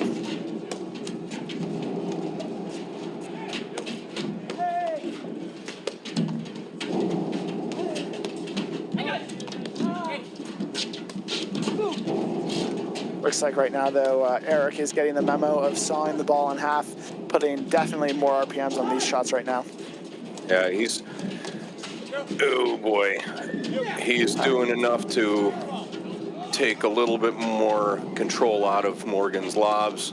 Had a little bit of compounding pressure there, and now the point's back to neutral. Oh, I think Graham is hunched over, wondering why he drove that. He has a very, especially at this juncture of the match, kind of uncommon selection for him. There was a lot of movement at the net, but I just think that's lower on the pole of his options there. Fault from Fraser to give McNerney Morgan another game point here. Hey. I go.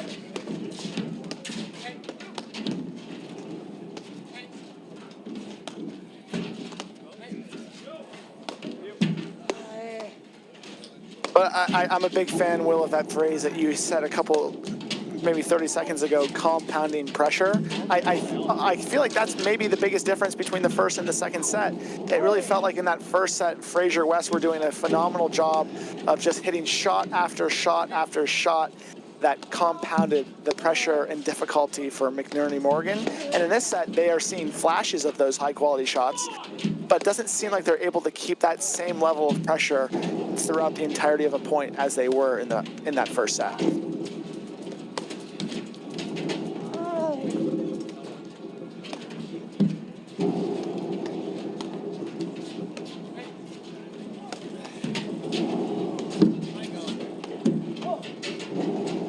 Ooh, that was very close to the beam by my calculations. Right, it left our screen for a long time. Another good drive off the roller there. Wow.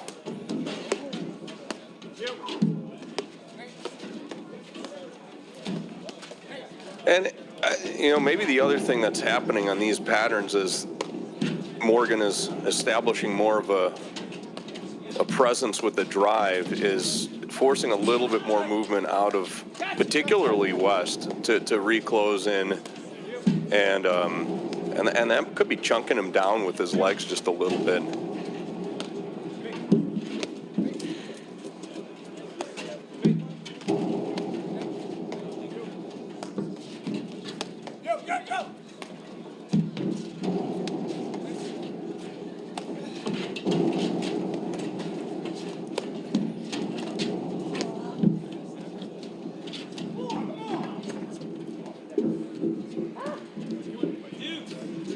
What a real back and forth this game has been. Yeah, this may be the game of the match here. So I feel like 5-3 is going to feel a lot different. Oh no. That was the right take, though. Just put it at the top of the tape.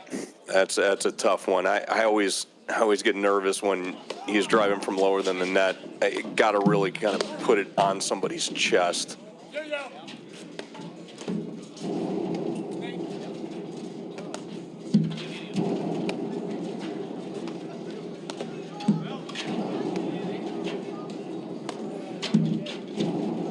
And to your point, 5-3 here would feel a lot further away than 2 games.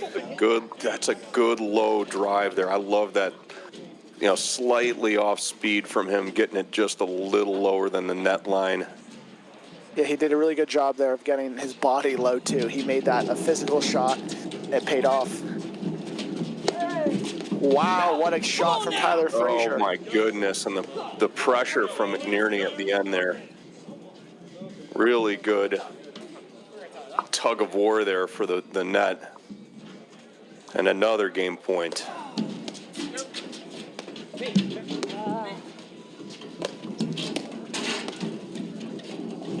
Oh, that is a well-hit volley. Dug it out. Wow. And the nick to finish with the fist pump. That was a big one. I don't know if a silent fist pump is somehow even more intense. Kind of felt like it.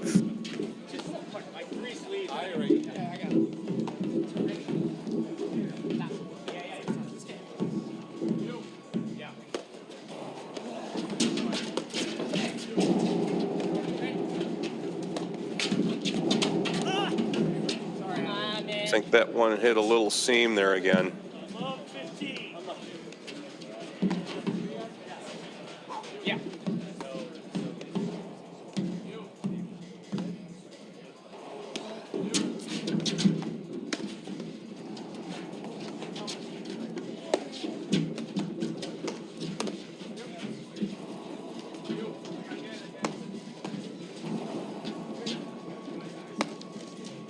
And I definitely expect to see ultra-conservative overhead play here from McNerney Morgan in this game in particular. It's been working for them incredibly well throughout the duration of the set, and they are not going to give Fraser West a quick game here. Even if they pull it out, it's definitely going to be a long one. I did like that little chip you just saw from Fraser, keeping Morgan honest with his court position, because he is kind of camping back in that back half of the service box right now, not having to adjust too much, and that's going to be the riddle for West and Fraser, is how to create a little bit more vertical movement up and down the court from these two. Kind of surprised they haven't been targeting directly over Graham a few more times out of that ad side position, because you really want to pull Morgan behind McNerney. It looks like they're pretty content lobbing right through the middle of the court on most of these. Well, we got a switch at the net here.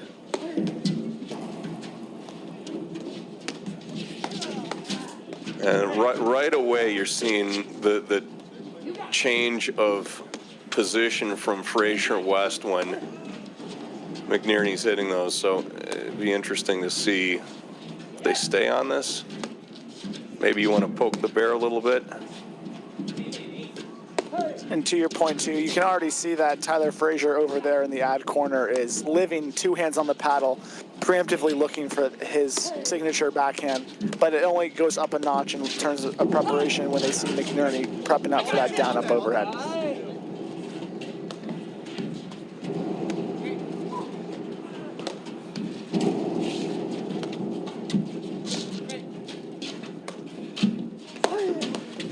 And in case anyone watching is curious as to what is happening on the other semifinal match, Russell Benkeim and Sven Burris have split sets with Guillermo Nunez and Mark Powers. They are at 0-0 in the 3rd set. And I have that information courtesy of the court director website and app, which you can access through the link tree on the American Platform Tennis Instagram page. Oh my goodness. Pretty good dig from Morgan there to get that ball back over. In general, I still want you on the left. If you want to call switch, All right, so just discussing now how they're going to run this at the net, and it still doesn't seem to me like they've agreed on an objective, except for like calling out whether one is on the left or not. So.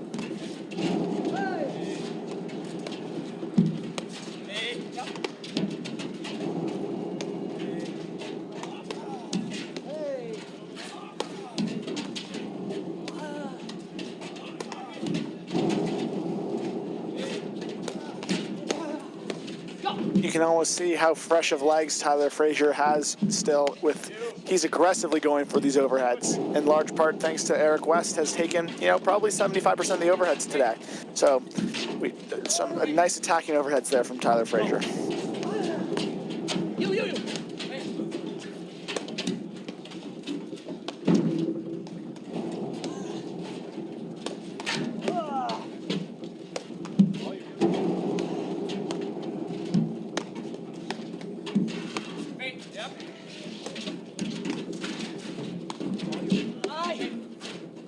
Nice little continental grip roller there from Eric West.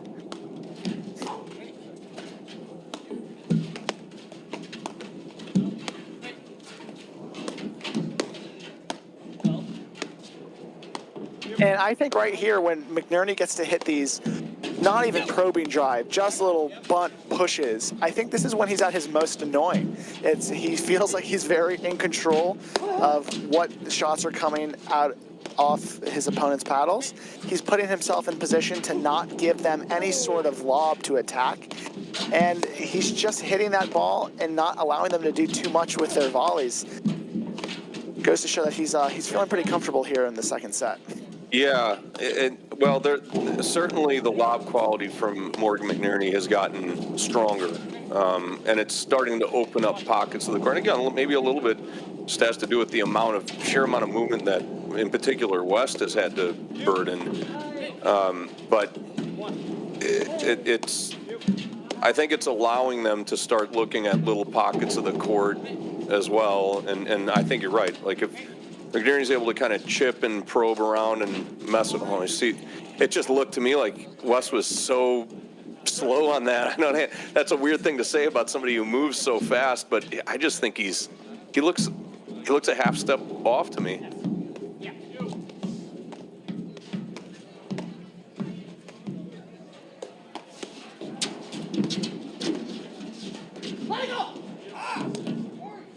Good call. Graham finally listened. Right, I was gonna say he finally listened. That's Adam Morgan looking to him, being like, "Dude, told you, you should listen more often." And that All right, gives so McNerney Morgan 2 set points. Yep. 40-30.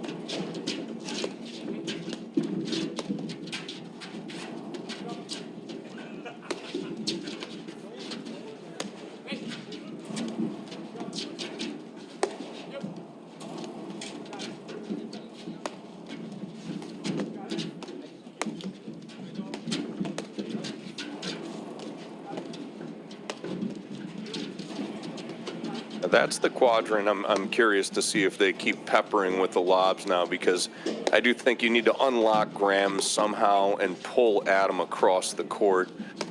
And it's been hard for them to do anything when Morgan is getting these looks from around the service line and just kind of keeping West and Fraser honest with that kind of probing underhead. Oh, that is a tough way to lose a set. Game and second set, McNerney Morgan. And just like that, McNerney Morgan leveled this out at 1 set apiece. If you are watching at home, buckle in, maybe follow my announcer's lead in Will Colmar and grab some pizza, grab some soda, because this thing is going 3. We will be back in a brief minute after these messages right here on the APTA YouTube channel presented by CSM Media. At Volley, we build tools to unlock your potential. The new Volley PTI feature breaks down your game like never before. Ever wondered which partner has impacted my PTI the most? What's our win percentage as the favorite or underdog? Do I perform differently in 2 or 3 set matches? Now, it's all at your fingertips. The PTI tool is free to everyone. Download the Volley app today and level up your game. We'll see you on the court. At Corient, wealth management begins and ends with you. We believe the more personal the solution, the more powerful the result. We treat your goals as our own. We never lose focus on the life you want to build. And our experienced advisors design custom-built strategies to help you get there. It's time for a wealth management experience as sophisticated as you are. It's time for Corient. Welcome back to the APTA Tour. We are here at Meridian Hills Country Club in Indianapolis, Indiana, with this semifinal matchup between Adam Morgan and Graham McNerney against Eric West and Tyler Fraser. As you can kind of see on the scoreboard above, we are about to kick off the 3rd set with Fraser West winning the first set 6-1. McNerney Morgan winning that set 6-3.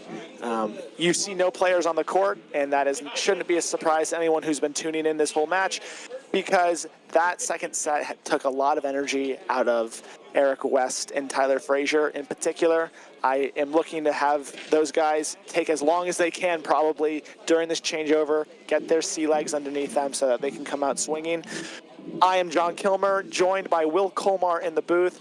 Will, what have you thought about this match so far? Yeah, definitely a little bit of a roller coaster. I felt like Morgan McNerney came out pretty flat in the first. Their first 3, maybe even 4 games were not the standard that we're used to seeing from them, and they did a pretty good job of getting it back on track right at the start of the second set. Had a couple pattern adjustments, which I thought were smart in mostly getting. It's interesting because they actually switched Morgan and McNerney in the backcourt to put Adam for a period of time on the ad side, and then came back to the deuce when Adam had kind of started heating up and And it did feel like at that same time, West's production on the overheads dipped a little bit, so it started opening up a few more windows for Morgan to drive. He drove exceptionally well in the second set. That was a huge difference maker. And then also at the net, Morgan McNerney were putting Adam in the driver's seat a little bit more to kind of just probe around the court and control the flow of play. I felt like it slowed it down pretty considerably from some of the down-up overheads you see out of McNerney. Not to say that they're bad shots, but the style of play that Fraser and West choose to use most of the time is a kind of pressuring, cut-off style, which I don't think fed in really well to what was happening at the beginning of the set, the first set rather. So be interesting to see if Fraser West make any adjustments, maybe start taking more balls to McNerney in the backcourt. Yeah, I don't know what I would do right now. I think I would start with that if I were Fraser and West, but I don't know what the answer is. Yeah, and as we kind of talked about at length during that second set, it seemed like the West overhead production went down slightly. And that is going to be the thing that I expect to change in some capacity. So either to your point, Will, does that mean Tyler Fraser takes a little bit more of these overheads at the beginning of the third set, give Eric West some time to get some energy back? Or does that mean that Eric West is like, hey, this is the third set. This is the last match of the day for me, regardless of win or loss. I'm going to empty the tank and go back to hitting as aggressive of overheads as I was in that first set. The only thing that I really expect to see in this third is I don't think we're going to see Eric West hitting 75% speed overheads. I think we're going to either see Tyler Fraser take more or Eric West get back to hitting those physically intense cutting overheads. Yeah. All right, here we are, about to kick off. Third set, Fraser West to serve. 7-2 And just to introduce the four players, on the near side in the white top, in the white hat on the ad side is Tyler Fraser. His partner Eric West, the lefty with the vest and the white hat. On the far side, on the do side, is Adam Morgan. And his partner, who is walking back to the court from the paddle hut, is Graham McNerney in the bandana. I am John Kilmer, along with Will Colmar, bringing you action from the semifinals of the Indianapolis Open. We've got Patrick Harrell up in the chair, making sure these boys all play fair. 15 love.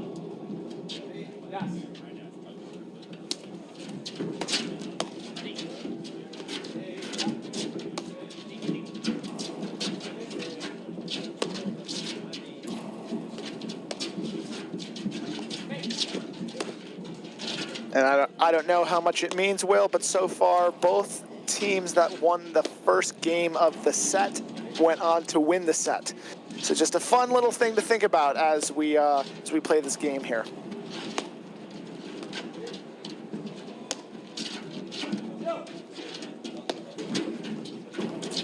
It does feel to me like the momentum is definitely with Morgan McNerney. Ooh, that ball. Not sure it was staying, but we're playing. So to me, it's kind of on Fraser West to figure out how to tilt the scale just a little bit back in their direction.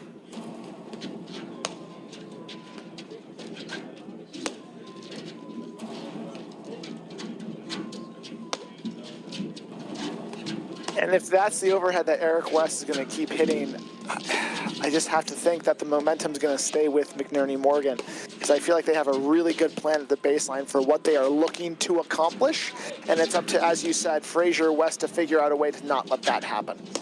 I'm also surprised that Adam has run this back-to-back or even sometimes triple up on the drive, and both of these guys have that ability to close hard and kind of just stayed on their heels there. So Adam can certainly put quite a bit of fear in a volleyer.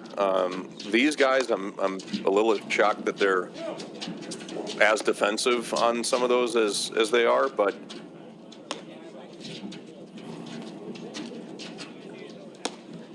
hard to make aggressive moves off of those drives. I'd still be giving it a shot, I think, if I'm these two.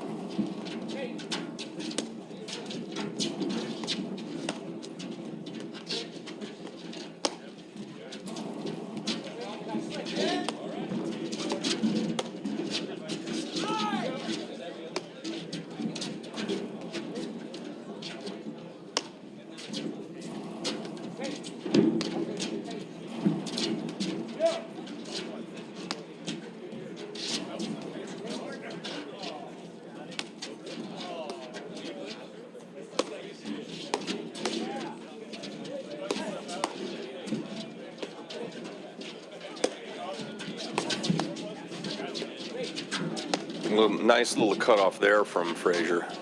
Yeah, and it seems like, to your point, like both Eric West and Tyler Fraser have that ability to cut these drives off. And from what I've seen from both of them all year is their willingness to have those aggressive kind of close volleys is always off that initial drive. I don't know if I've seen too many like aggressive moves off a second or third drive in a row. So I would definitely expect to see them start to maybe preemptively close a little bit more off the first. But to your point, like why they're not doing it more off the second and the third drive in a row, I just haven't seen them do it too much this year. I'm sure they can do it, just hasn't been something I've seen too much of this year. Oh, that one was pinpointed. Very nice cutter by West to kill the point. 40-15, first game. If they win this, they win the match. If that ends up being true, then they could have saved us an hour. That was a little aggressive, but that one ball was kind of nicking out of there at an awkward angle, so maybe it was just out of defense.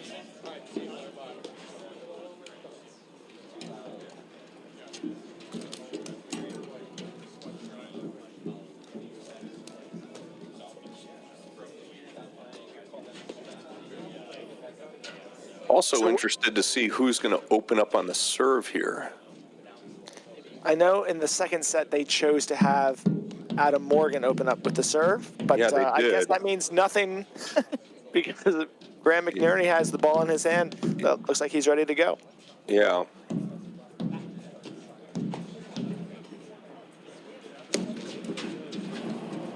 Also curious to see what Fraser West's answer from the baseline is.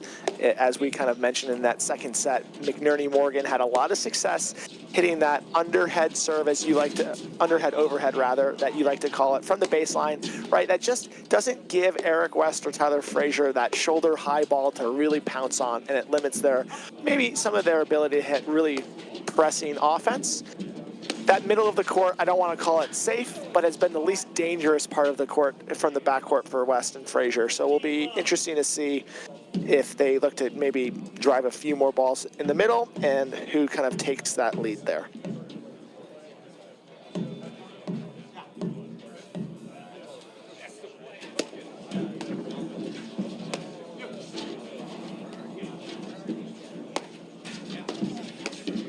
Ooh. That one was tasseled.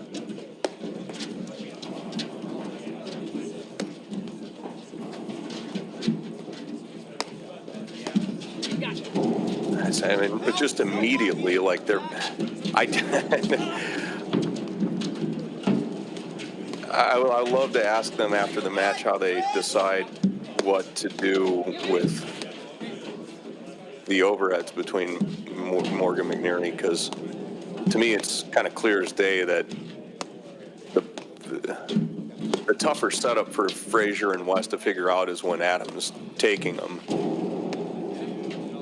Because to your point, especially both Eric West and Tyler Fraser prefer their backhands. And both of their backhands are incredibly compact, which just lend themselves to being really effective off of down up. They can position themselves inside the court, take away time, redistribute the pace, and have a lot of success, which is what they're having. Just not the case with those Adam Morgan overheads right now.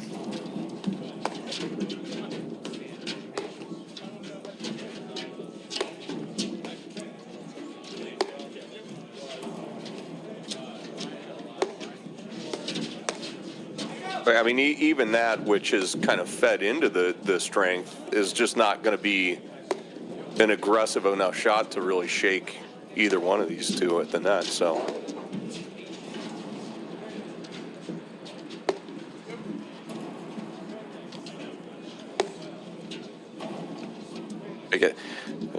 Morgan just kind of wants to bait Fraser into hitting that and have McNerney clean up.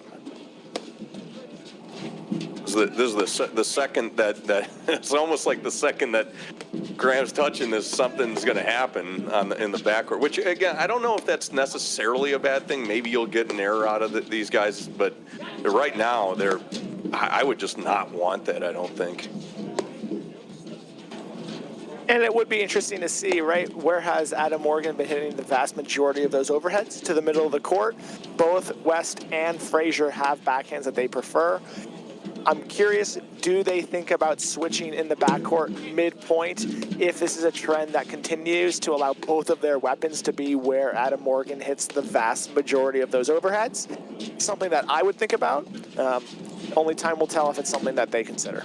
That's a good point. I mean, I think the only thing that I can think of is that Fraser doesn't hit it with much spin, and West's heavier ball is actually off of the forehand wing. So trying to kind of wrap that ball back down might be a problem for them. That's the only reason I could think of that they're not doing it immediately. Because I do think that West's forehand, when he's got time to set up, gets a little bit more dip to it, and start accessing that lower point in the court off of the low ball.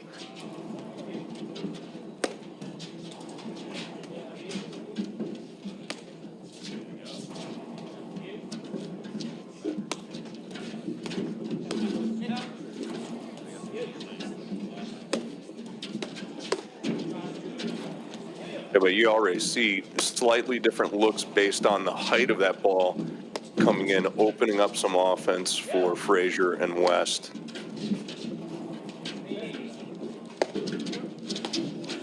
Whereas here that's about the most aggressive you're going to get a response out of West and Fraser.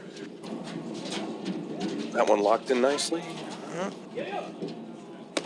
There have been a couple of balls that have really hugged the side screen over on the deuce side that Eric West has done a great job at this point of just fighting the screen to get that ball back in.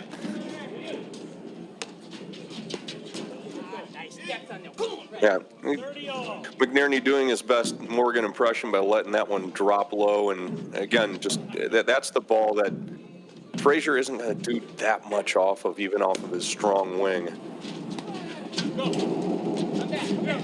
That was a roped backhand from Eric West. Was. No, it's too good. Hit the ball. 30-40. And Adam knows if he's going to make that move, he's really got to put a lot of heat on that to extract the control away from the hunting Tyler Fraser at the net.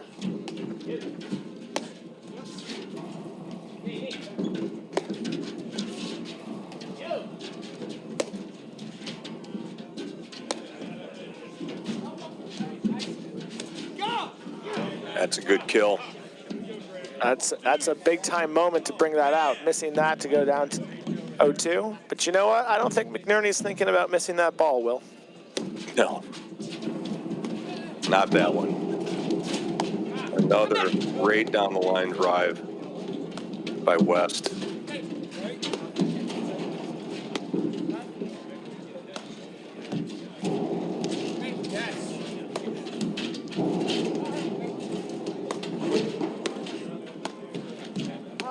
And we have seen a little bit more gas out of West on a couple of those overheads now.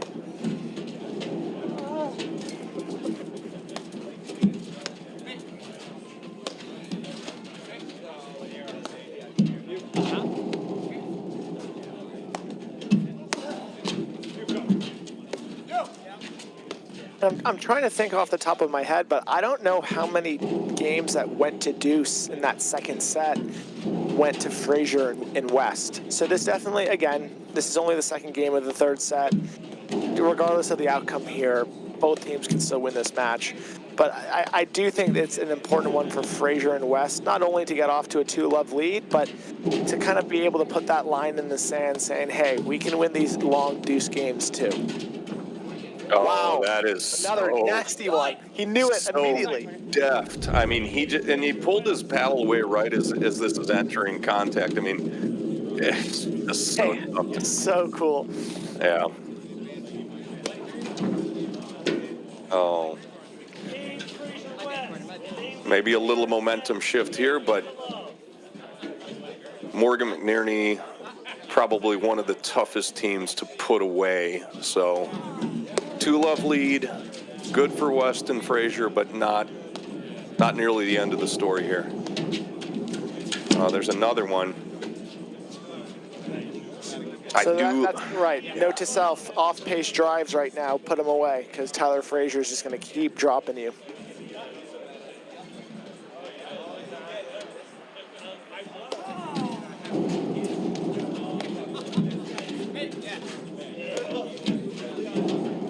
Hey, you kind of want to get back to the production of Morgan forehands out of the deuce, and doesn't seem like West and Fraser want to go away from that model completely. So I'm kind of want to just expound on that a little bit if I'm Morgan McNerney.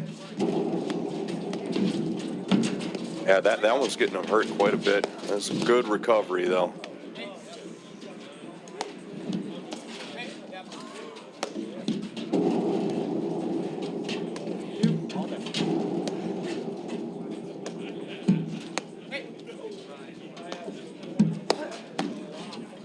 Ooh, the backhand drive. That has not made an appearance in quite some time. Maybe just caught Fraser a little off guard. I don't think Fraser hated that interaction, but I do like the variation a little bit. And that was a shot that when Morgan was playing a lot with Fraser, we saw a lot more of, right? Because as we mentioned, Fraser's weapon of choice was that backhand. So that kind of let Adam Morgan really kind of own the middle with that backhand. So definitely a shot that he has. And to your point, maybe just caught him by surprise there a bit.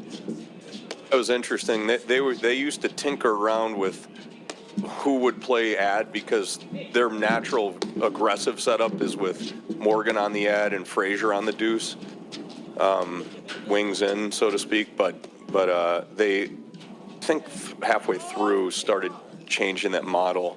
15-30. I think they used to do it to try to bait teams to go middle, softer, and kind of control the flow of play that way. All right, so 30-15, Morgan McNerney. Kind of an important game for them. Take a shot and hit it. 30 all.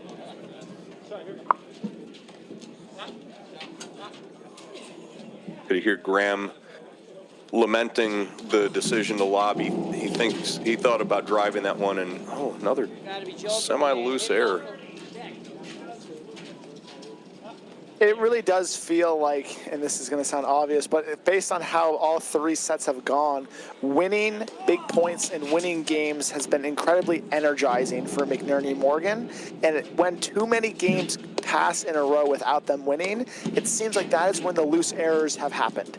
And to highlight your point, that just even makes this game even more important for them, because if they go down 3-0, kind of like what we just saw there, loose errors are not their friend. Well, I mean, I just don't ever see Adam really choose shots that are that aggressive in nature to execute on. I mean, he's driven incredibly well this match, for the majority of it, but I feel like just felt like they're behind on the scoreline, and why not? I just don't ever really get that sense out of him in these kind of deeper stages of tournaments. You don't see that out of these guys very often. It could be, I don't know if the grill's on over there and they're getting waft of the burgers and stuff, because that really can alter your decision making. It can, and as someone who's played in his fair share of APTA Tour events this year, the dinners have been great. Which I guess gives away the fact that I'm not playing in the semis or the finals, but we can move on from that.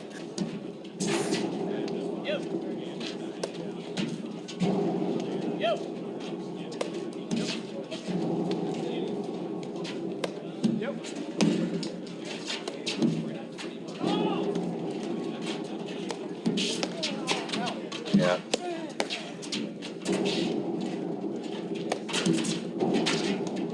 And what I like so much about the Fraser backhand, in addition to just how compact it is. He does a really good job of making the move itself aggressive while keeping his targets super big, right? So he'll step inside the court, he'll take away time, but he doesn't do that and then also try to hit at Mach 10 on the outer part of the doubles alley.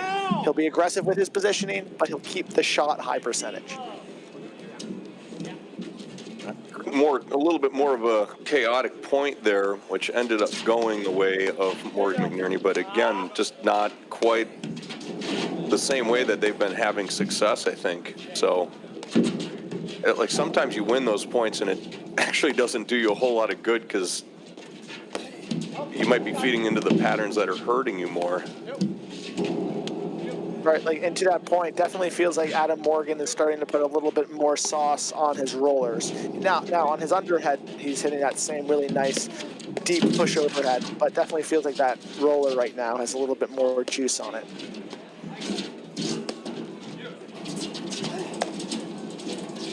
A great close by Fraser there. Yeah, it looked like he knew off the paddle that that was not his best overhead, and he decided to clean up his own mess, which he did very well. That still takes some stones to do that. Oh, what a dig. Help! Switch! I used to joke that I felt it was easier to close in tournaments than it was in like a Division II pickup match, because you know Adam Morgan, despite hitting it 1,000 miles per hour, is not going to blind you and hit you in the face. Where, I mean, it's as you go down divisions, right? those headshots are real. Yeah, because if it's hard, these guys have the precision to basically hit through a 6-inch window on the net, and if you don't have to worry about getting pasted in the chest or the face, you can keep your paddle in the zone that the ball's most likely going to end up. So it's a very good point. The players who close like that have a reliable spot that they're looking for. So. It was funny. I taught a paddle camp a few years ago, and Graham McNerney was one of the guest instructors. And on his court, just to kind of prove a point, he was feeding guys down up overheads. He goes, "None of you can get a drive by me." And to his credit, none did. And then one guy hit one 1,000 miles per hour, face high, that Graham let go. And he goes, "You know what, guys? We are done with this drill. We're going to do something else." Well, that's what I would have done. Don't want to mess with this guy's hands when he's on top of the net.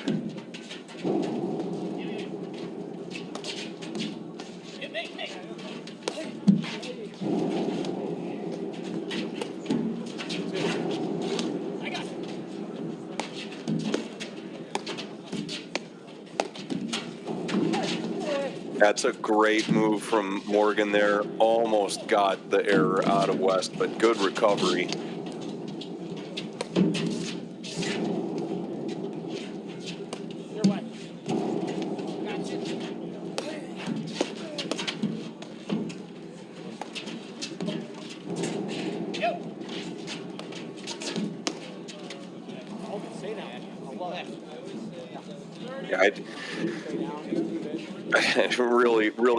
I'm gonna give Adam a call after this match and figure out what their system or intended, system was at the net, because I haven't figured out one thing right now.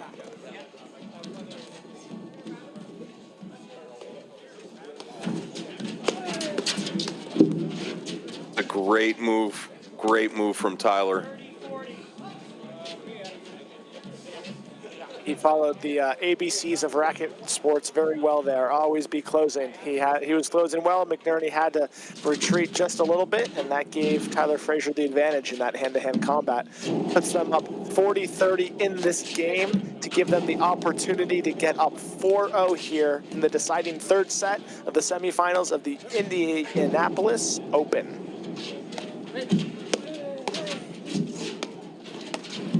Yes! Cut off from McNerney. 2.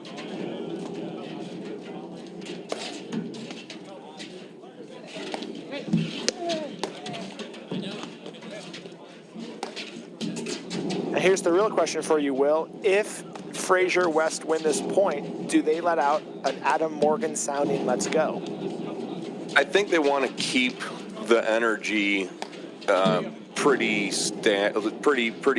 even here. They're just kind of in a good spot, and I don't think you want to mess with that too much. If I'm them, I'm keeping my energy high, but I'm not provoking a momentum shift with that. Because that could just ignite a fire under, especially Adam, and you don't want that. You just keep the status quo.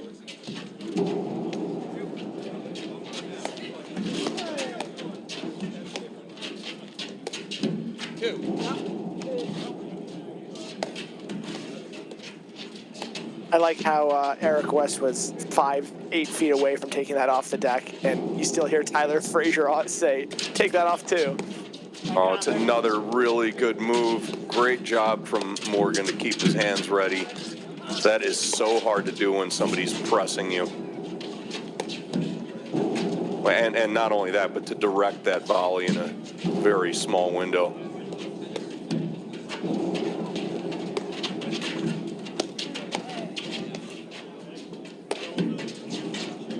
That's the first down-up overhead I've seen Morgan hit all match. It actually might be one of the first down-up overheads I've seen him hit all season. That you've ever seen him hit?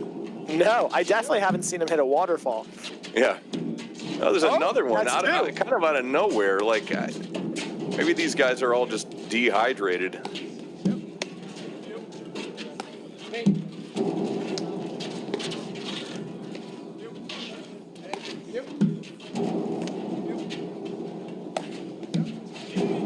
I think he's well served just kind of keeping this thing going the way it is, especially with Fraser not really apparently trying to pinpoint the lob over McNerney. So it just kind of keeps the position for Morgan McNerney pretty solid. And that's the only thing they need to watch out for, which is becoming a real problem.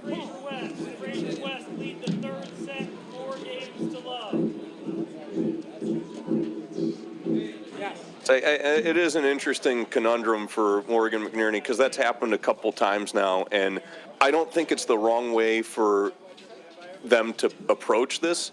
You almost kind of want them to do that and figure out how to prod a little bit harder when they make that move, because there's no other offense being generated really in the backcourt.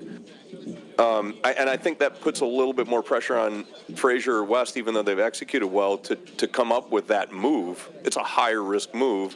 Both of them have the hands, but I'd want them to make that move and start looking for the opportunity to kind of shove one harder at them, or, get it behind them somehow. I don't hate that they're making them do that. Say that and they're down 4-love, but. Eric West to serve here, with West Fraser leading this 4th set of the Indianapolis Open semifinal 4-love.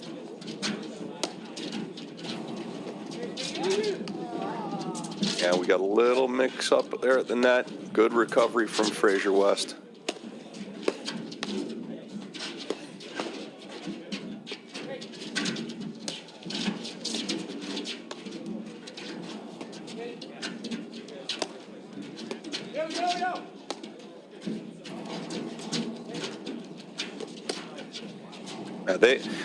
I've got to give Fraser West some props here. They've really stuck to their guns on their system. Now, there have been patches where that's really worked for Morgan McNerney in the second set. For some reason, hasn't really stayed the course in this set, but that's, again, kudos to Fraser West on figuring out how to maybe better the system, or if that's their winning game plan, kind of plow through or weather the storm, so to speak.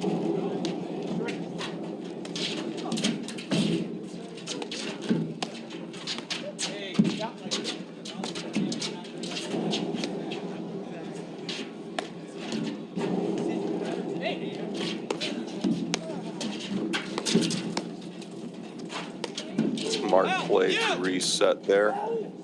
Oh, a little too cute. There was definitely some real estate over there, but that was a very touchy shot off of the nick. And if you're Morgan McNerney right now, you're just kind of hoping for this free game to try to get things back on track. It looks like they're on par to get that here.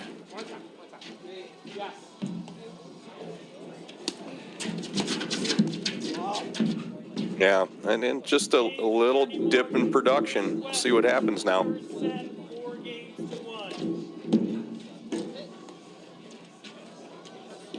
1. Would have expected a little bit more of a energy pickup from Morgan McNerney. I mean, we did get one come on out of Morgan, but this is where you really got to, you say to yourself, if we can get this game right here and start just closing the score line a little bit, what's going to happen at 4-2? Are we going to get, and then 4-3 feels way different.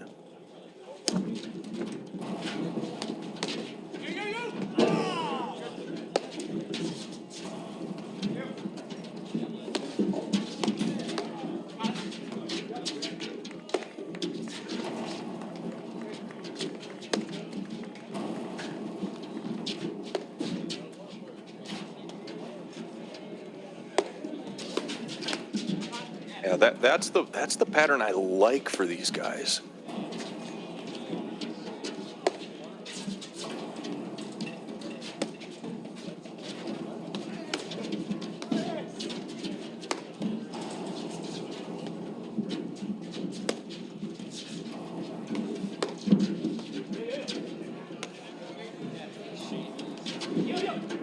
And you could kind of hear the clapping in the distance. That was the conclusion of the other semifinal where Nunez Powers defeated Burris Bentheim in 3 sets. So that means that Nunez and Powers will be playing at 10 a.m. tomorrow in the finals against the winner of this match here between Adam Morgan and Graham McNerney against Tyler Fraser and Eric West.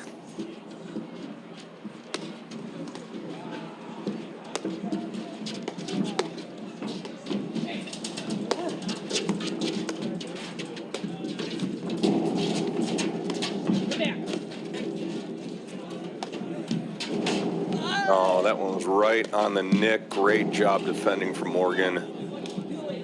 They got put in the spin cycle.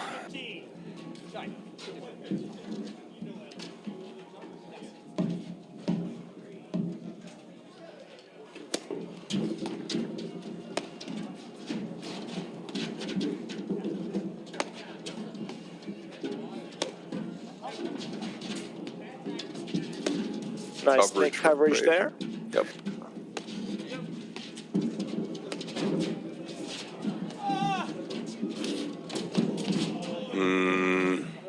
I like to hit it. Yeah, I don't hate the select. I think he just let it drop just a touch too low.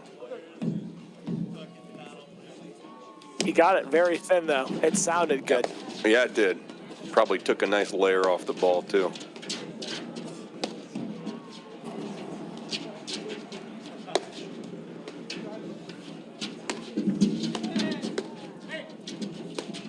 Our drive there from Eric West. That roller from Adam Morgan was gonna nick for sure. Come back.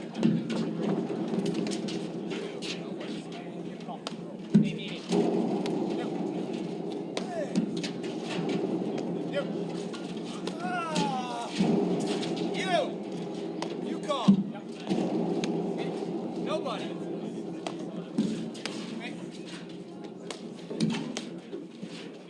I like that from Tyler Fraser there, kind of taking control of the confusion there at the net. He, in real time, closed for a volley, said the full sentence of, "You call the overheads." Eric West acknowledged. Tyler Fraser was then camping on the net, knowing that if he's to hit the ball, Eric West is going to give him that command. Really nice job of just eliminating any confusion here in this pretty pivotal game. Definitely want to convert a 30-love lead to get up 5-1 here in the third set of the semifinals.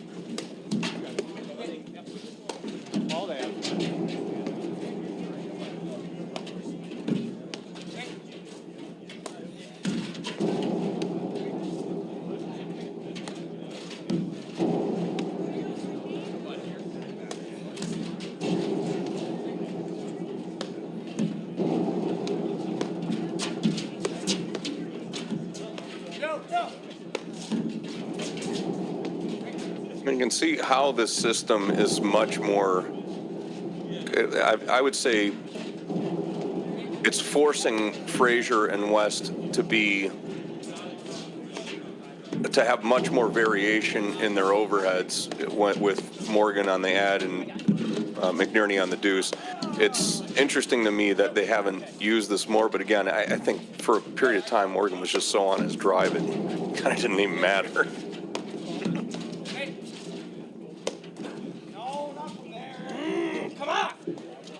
There it is.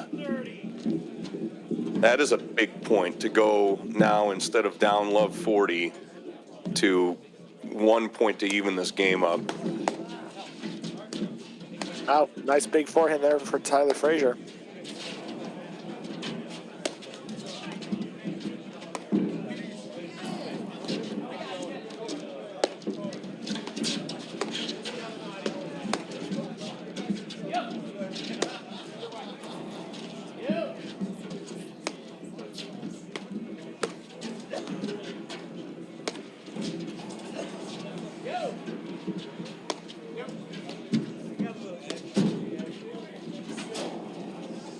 He's so good at that.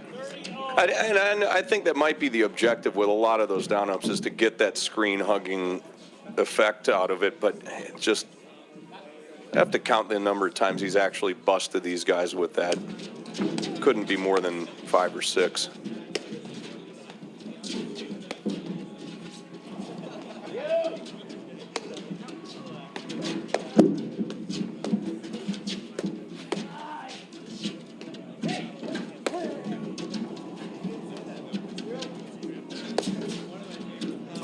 Wow, great backhand overhead from that deep in the court. Yep.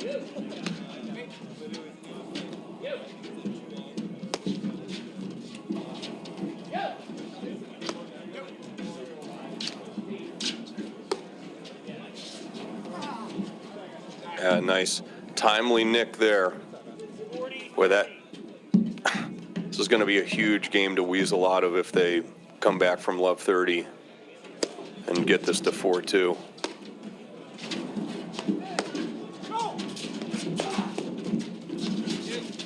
Wow, what hands all around.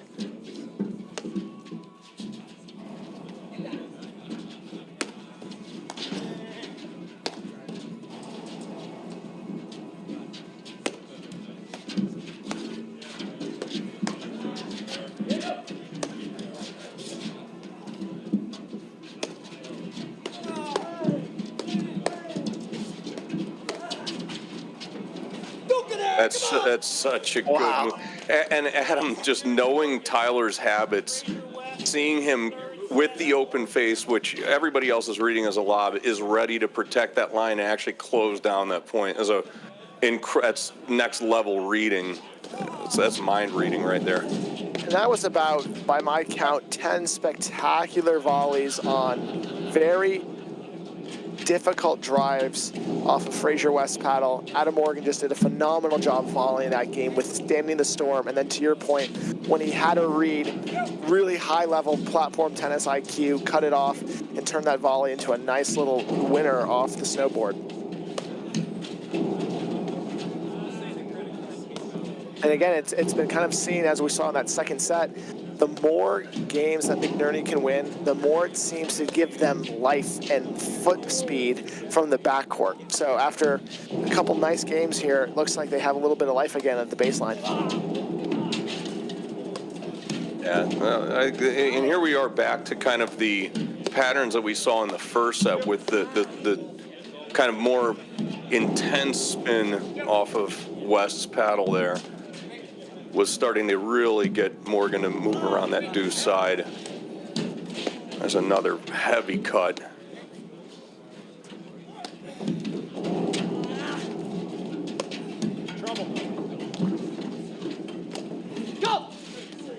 I don't know if I'd like my partner to say trouble to me when a hard shot's coming. I know.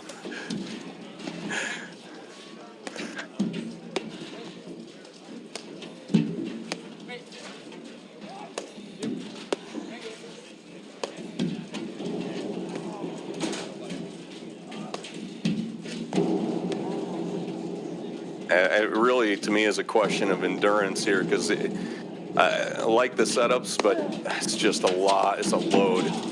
Oh, good read. I don't know who had the upper hand there.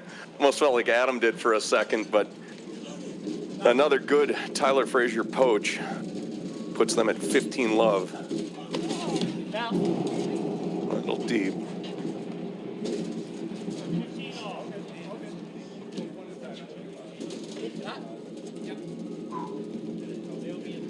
Couple practice swings from Adam Morgan. See if, well, they were effective practice swings. Wow, and again, I love that move. It's incredible. I mean, we're talking about like a 1-inch clearance there to just keep that ball low enough so Tyler can't volley down on it.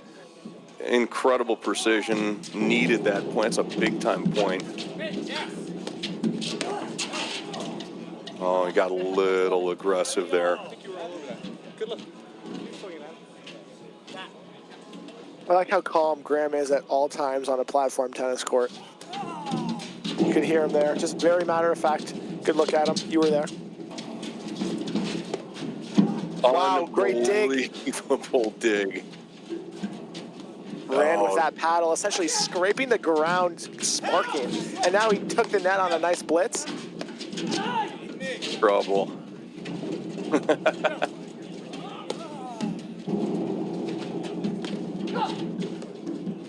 I just have the feeling that Tyler Frazier's going to... Wow, what a point! Let's go. Get the ball. 34. Right there.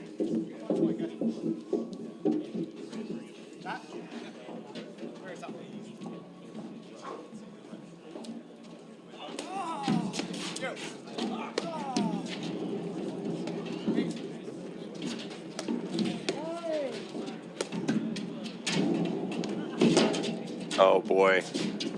Oh, what a dig.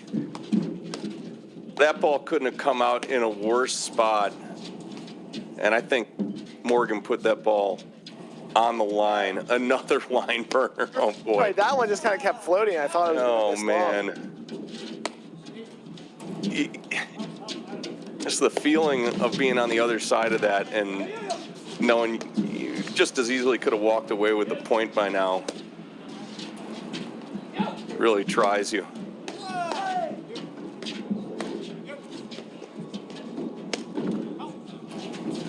This is also a good reminder to all the club players out there that the line is in fact in. I know that sometimes is up for debate in some league matches. Good calls from these guys, being honest and sportsmen. Come back, come back. You, back. Tell me. No one.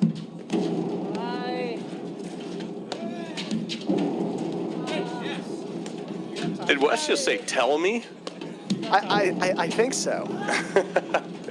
That's another really good cut from West. I mean, he's doing a great job of working that ball around Morgan again. I think that's a really good play for him. He's getting weaker lob production out of it again and really just turning Morgan around. Oh, boy. Thought he was going to go for the, what do we call it? Well, I call it the turbocharge. You I was going to say the double spin. Yeah, I like it. I guess one day they will unlock the vaulted double spin turbocharged overhead. Uh-oh. Yeah. Oh, he doesn't miss that. He doesn't miss that. That's a good swing.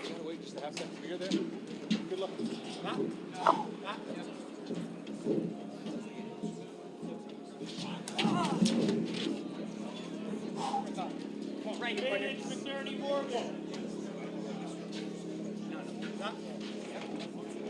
Feels like there's some intense music in the background of where they're eating the dinner here that's making its way onto the court.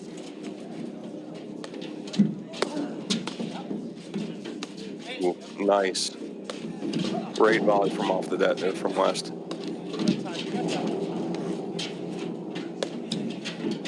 And West doing a great job of keeping Morgan on his heels. Morgan doing a good job of trying to counteract this. So this is a barrage here again.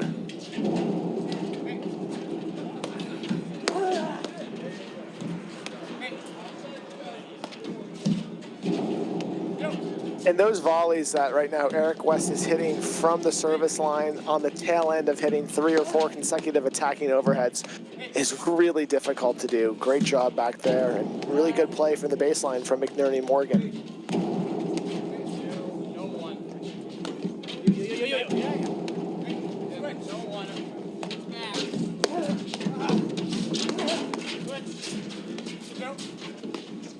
Wow, very aggressive switch there. It really was. I don't know how he knew Graham wasn't going to chip that into that small area, but another good volley from off the net. Morgan's hit 3 or 4 very pressing drives. There's another one. Oh, going for, I don't know what happened. What just happened. I think it must have hit Morgan. No way that ball would have stayed in the arena if it hit anything else. See, that's a shot that I do not have in my toolkit. That thing just goes flying if I try to do that.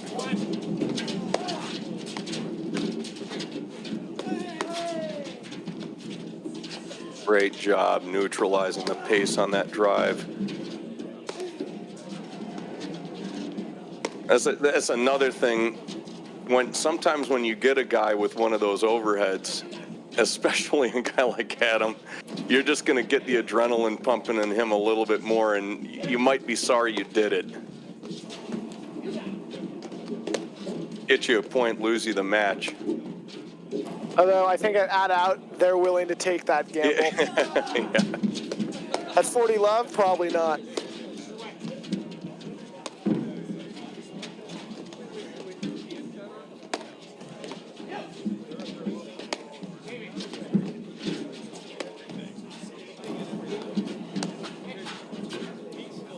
That was a nice little, that was deep, and the fist pump for another break point.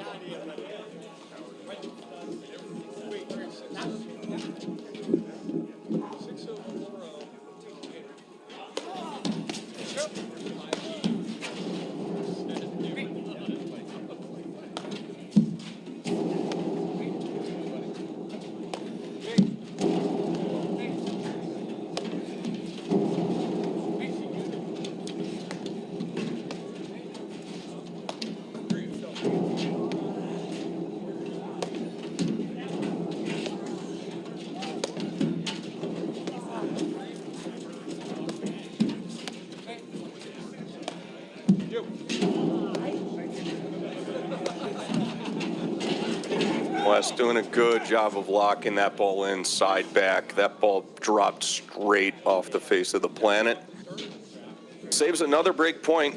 Deuce in this critical game. 4-2 Fraser West in the third set. And it seems like, Will, that's something that Eric West has found kind of his nice happy place in this third set, between not having to necessarily go for broke in terms of spin production on every single overhead, while still finding a high percentage of them getting to that side screen first. Feels like in that first set, right, he was attacking consistently on overheads, finding the side screen. In the second set, looked like a vast majority of his overheads were going towards the middle, even if they did have some spin on it. Looks like this set, he's found a really nice mix to incorporate that side screen that has been giving him such high value in this match today. We just see another good, well-timed blitz from McNerney. Kind of surprising they didn't get the point right there. West barely weaseled his way out of that.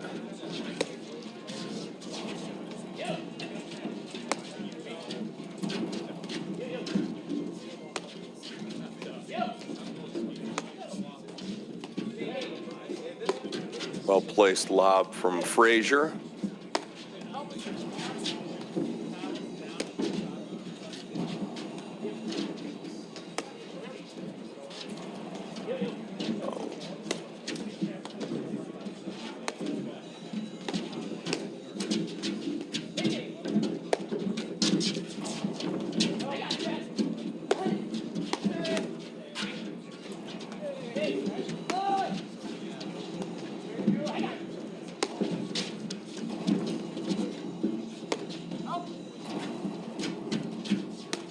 Locked in nicely as well. Good job from West to scrape that one off. Oh, so tricky. There's another lob error. Couple that game, and this thing is almost back to square after a 4-0 lead from Fraser West. And not just a 4-0 lead, they had opportunities at 4-1, and in that game in multiple deuces, which in some ways makes it feel even worse when it gets to 4-3, and you start thinking on these changeovers, all the opportunities that you had to extend that to, at this point, could even be the match. But at this point, it has to be water under the bridge. If you were to tell these guys they're up 4-3 in the third set, they take it all day long, have to remember that, and then see how the rest of this set goes. Yeah, just got to have a very short memory about the last couple of games, or at least the result of. At least the result of.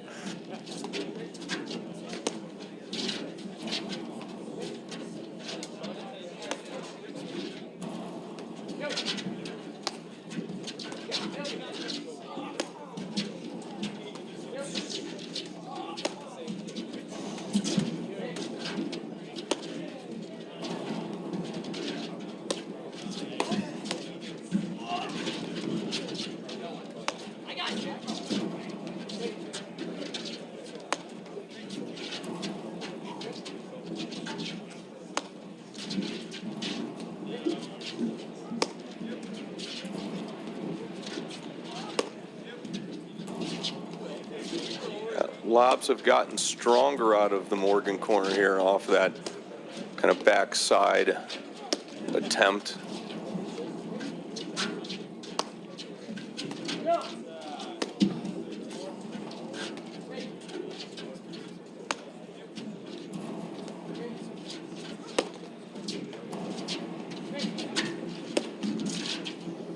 Yeah. Again, the question for me is endurance really with that pattern, just because of the sheer volume of overheads that West is going to have to hit at very high rates of spin. So I think we saw this at some point in the second set. The production dipped a little bit, and we are nearing the 3-hour mark here in this match. What's left in the tank?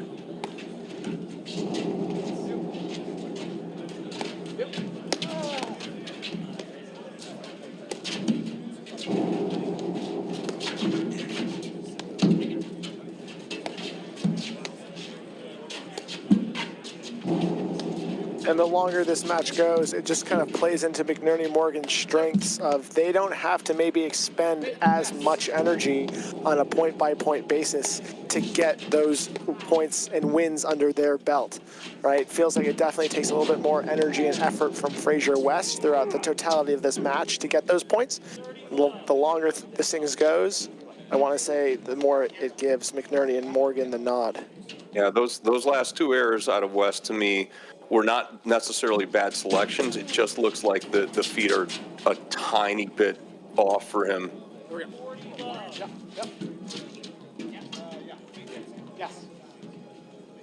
And those small changes in balance and footwork affect the production of the shot. We're talking about small margins most of the time, and that's how error creeps in.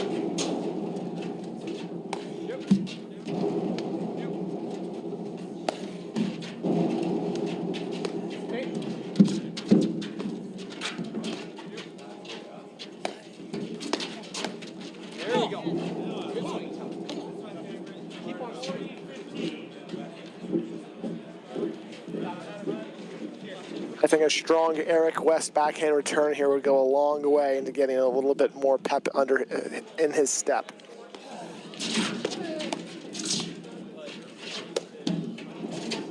It was a good one. Well picked off by Graham.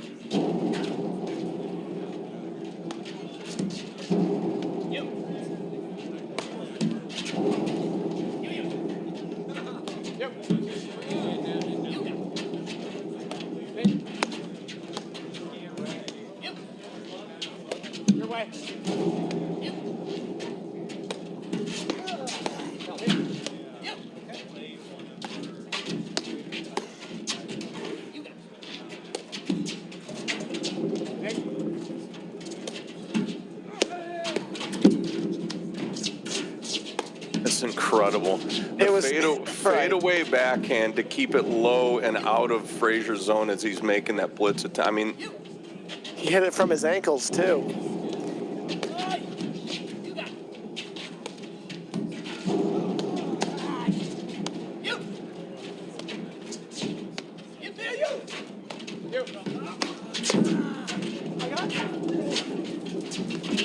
I mean, the preemptive movement this match from Adam Morgan at the net, I think, has been like the real difference maker. Been doing a phenomenal job of putting himself exactly where he needs to be to hit not just high quality volleys, but oftentimes offensive volleys. And it's really, really, really strong work there.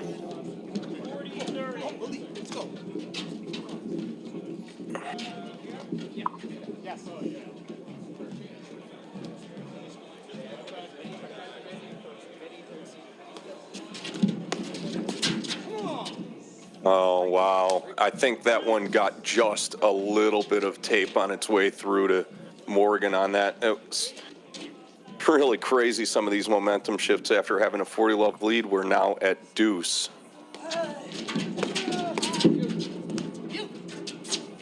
Another great, right, yeah. phenomenal. And not just to, I mean, just to make it is excellent, but with a blitzing Tyler Fraser in his face, finds a small window.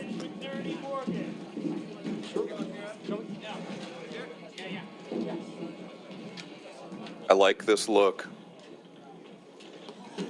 Put a little bit more on Fraser's plate.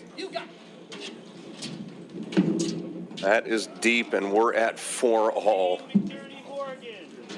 The third set is tied at 4 games apiece.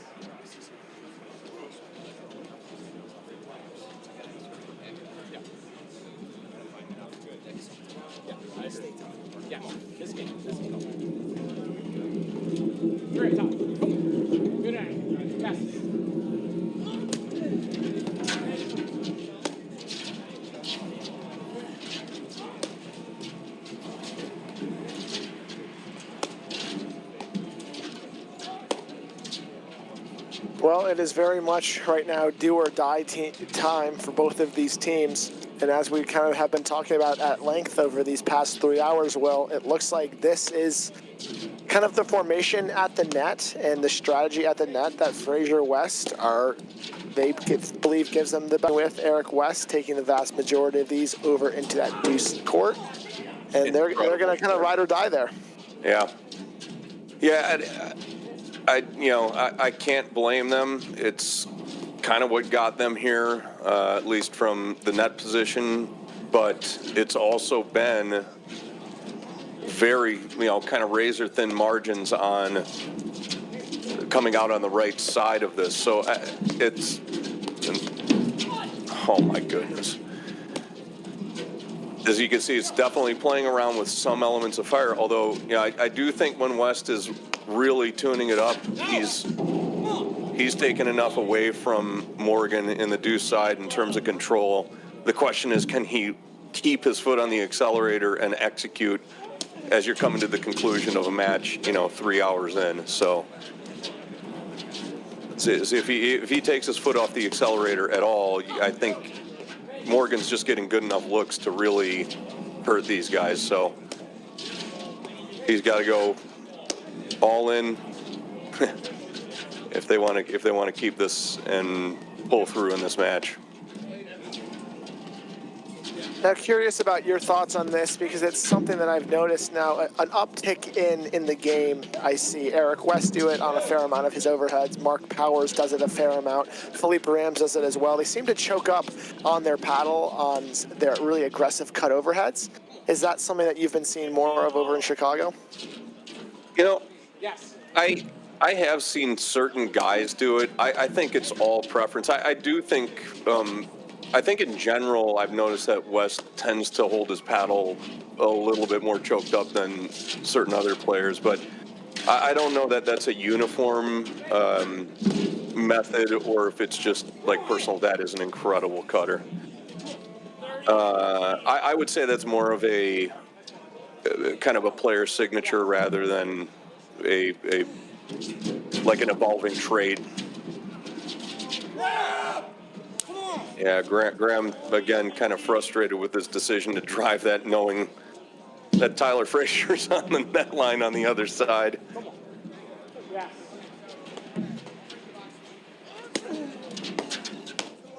This game, I think, has really now entered must-win territory for Fraser and West, where they were up 4-0. They've let that get to 4-all. They're up 40-15. I think if you don't convert this one, awfully tall task ahead of coming back in this match. But as we've seen throughout the entirety of this day, McNerney and Morgan, they are going to make you fight for every single shot on every single point. Yeah, I mean, I would actually even go a step further than that and say, even if they do win this, they've just got to be so dialed in to their style for the duration of this match, because I see way more ways that this could go wrong for them than right. And I don't mean that as a knock on these guys at all. I just think that's a testament to the stability and the determination of Morgan McNerney as you get to the ends of these matches. I mean, I don't know, like looking back at their win over Regalado Salazar, which I think they were down at least 5 match points and came back and won in a 5+ hour match. They can just not go away. And again, just the high octane style that West and Fraser play demands perfect execution to beat a team like this. So I wouldn't expect many loose errors out of Morgan McNerney here on out. They had maybe 1 or 2 that last game, but closing is the hardest.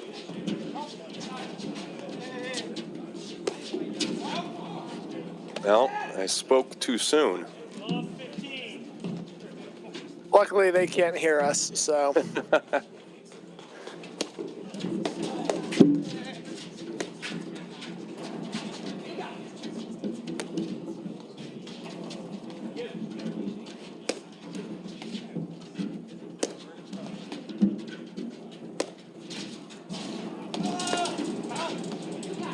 Great volley center mass. Oh my goodness.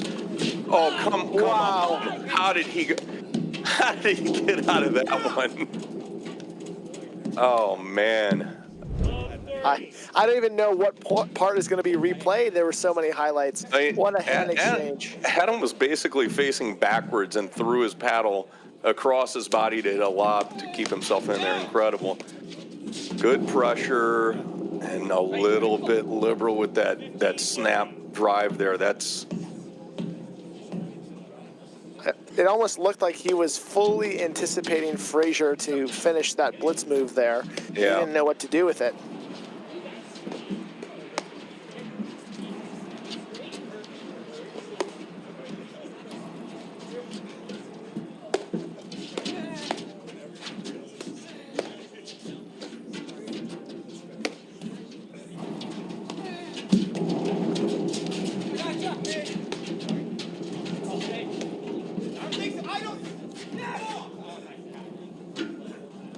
That was 2 I don't think so's punctuated by a yes.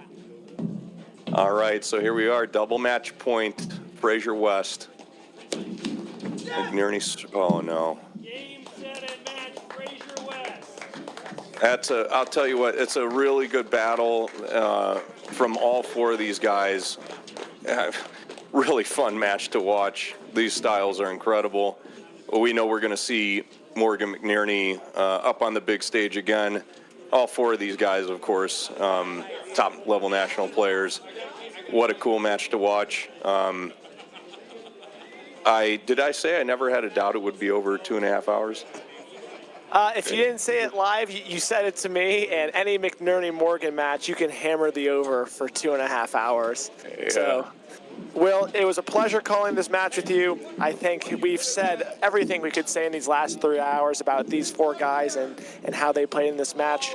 This was just the semifinal, so be sure to tune in, everyone, for for tomorrow at 10 a.m., where Eric West and Tyler Fraser are taking on Guillermo Nunez and Mark Powers for the Indianapolis Open title, the last stop on this year's APTA Tour before everyone in the nation makes their way to Philly for Nationals. We'll see you all tomorrow.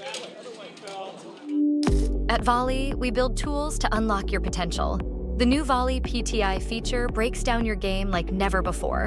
Ever wondered which partner has impacted my PTI the most? What's our win percentage as the favorite or underdog? Do I perform differently in 2 or 3 set matches? Now, it's all at your fingertips. The PTI tool is free to everyone. Download the Volley app today and level up your game. We'll see you on the court. At Corient, wealth management begins and ends with you. We believe the more personal the solution, the more powerful the result.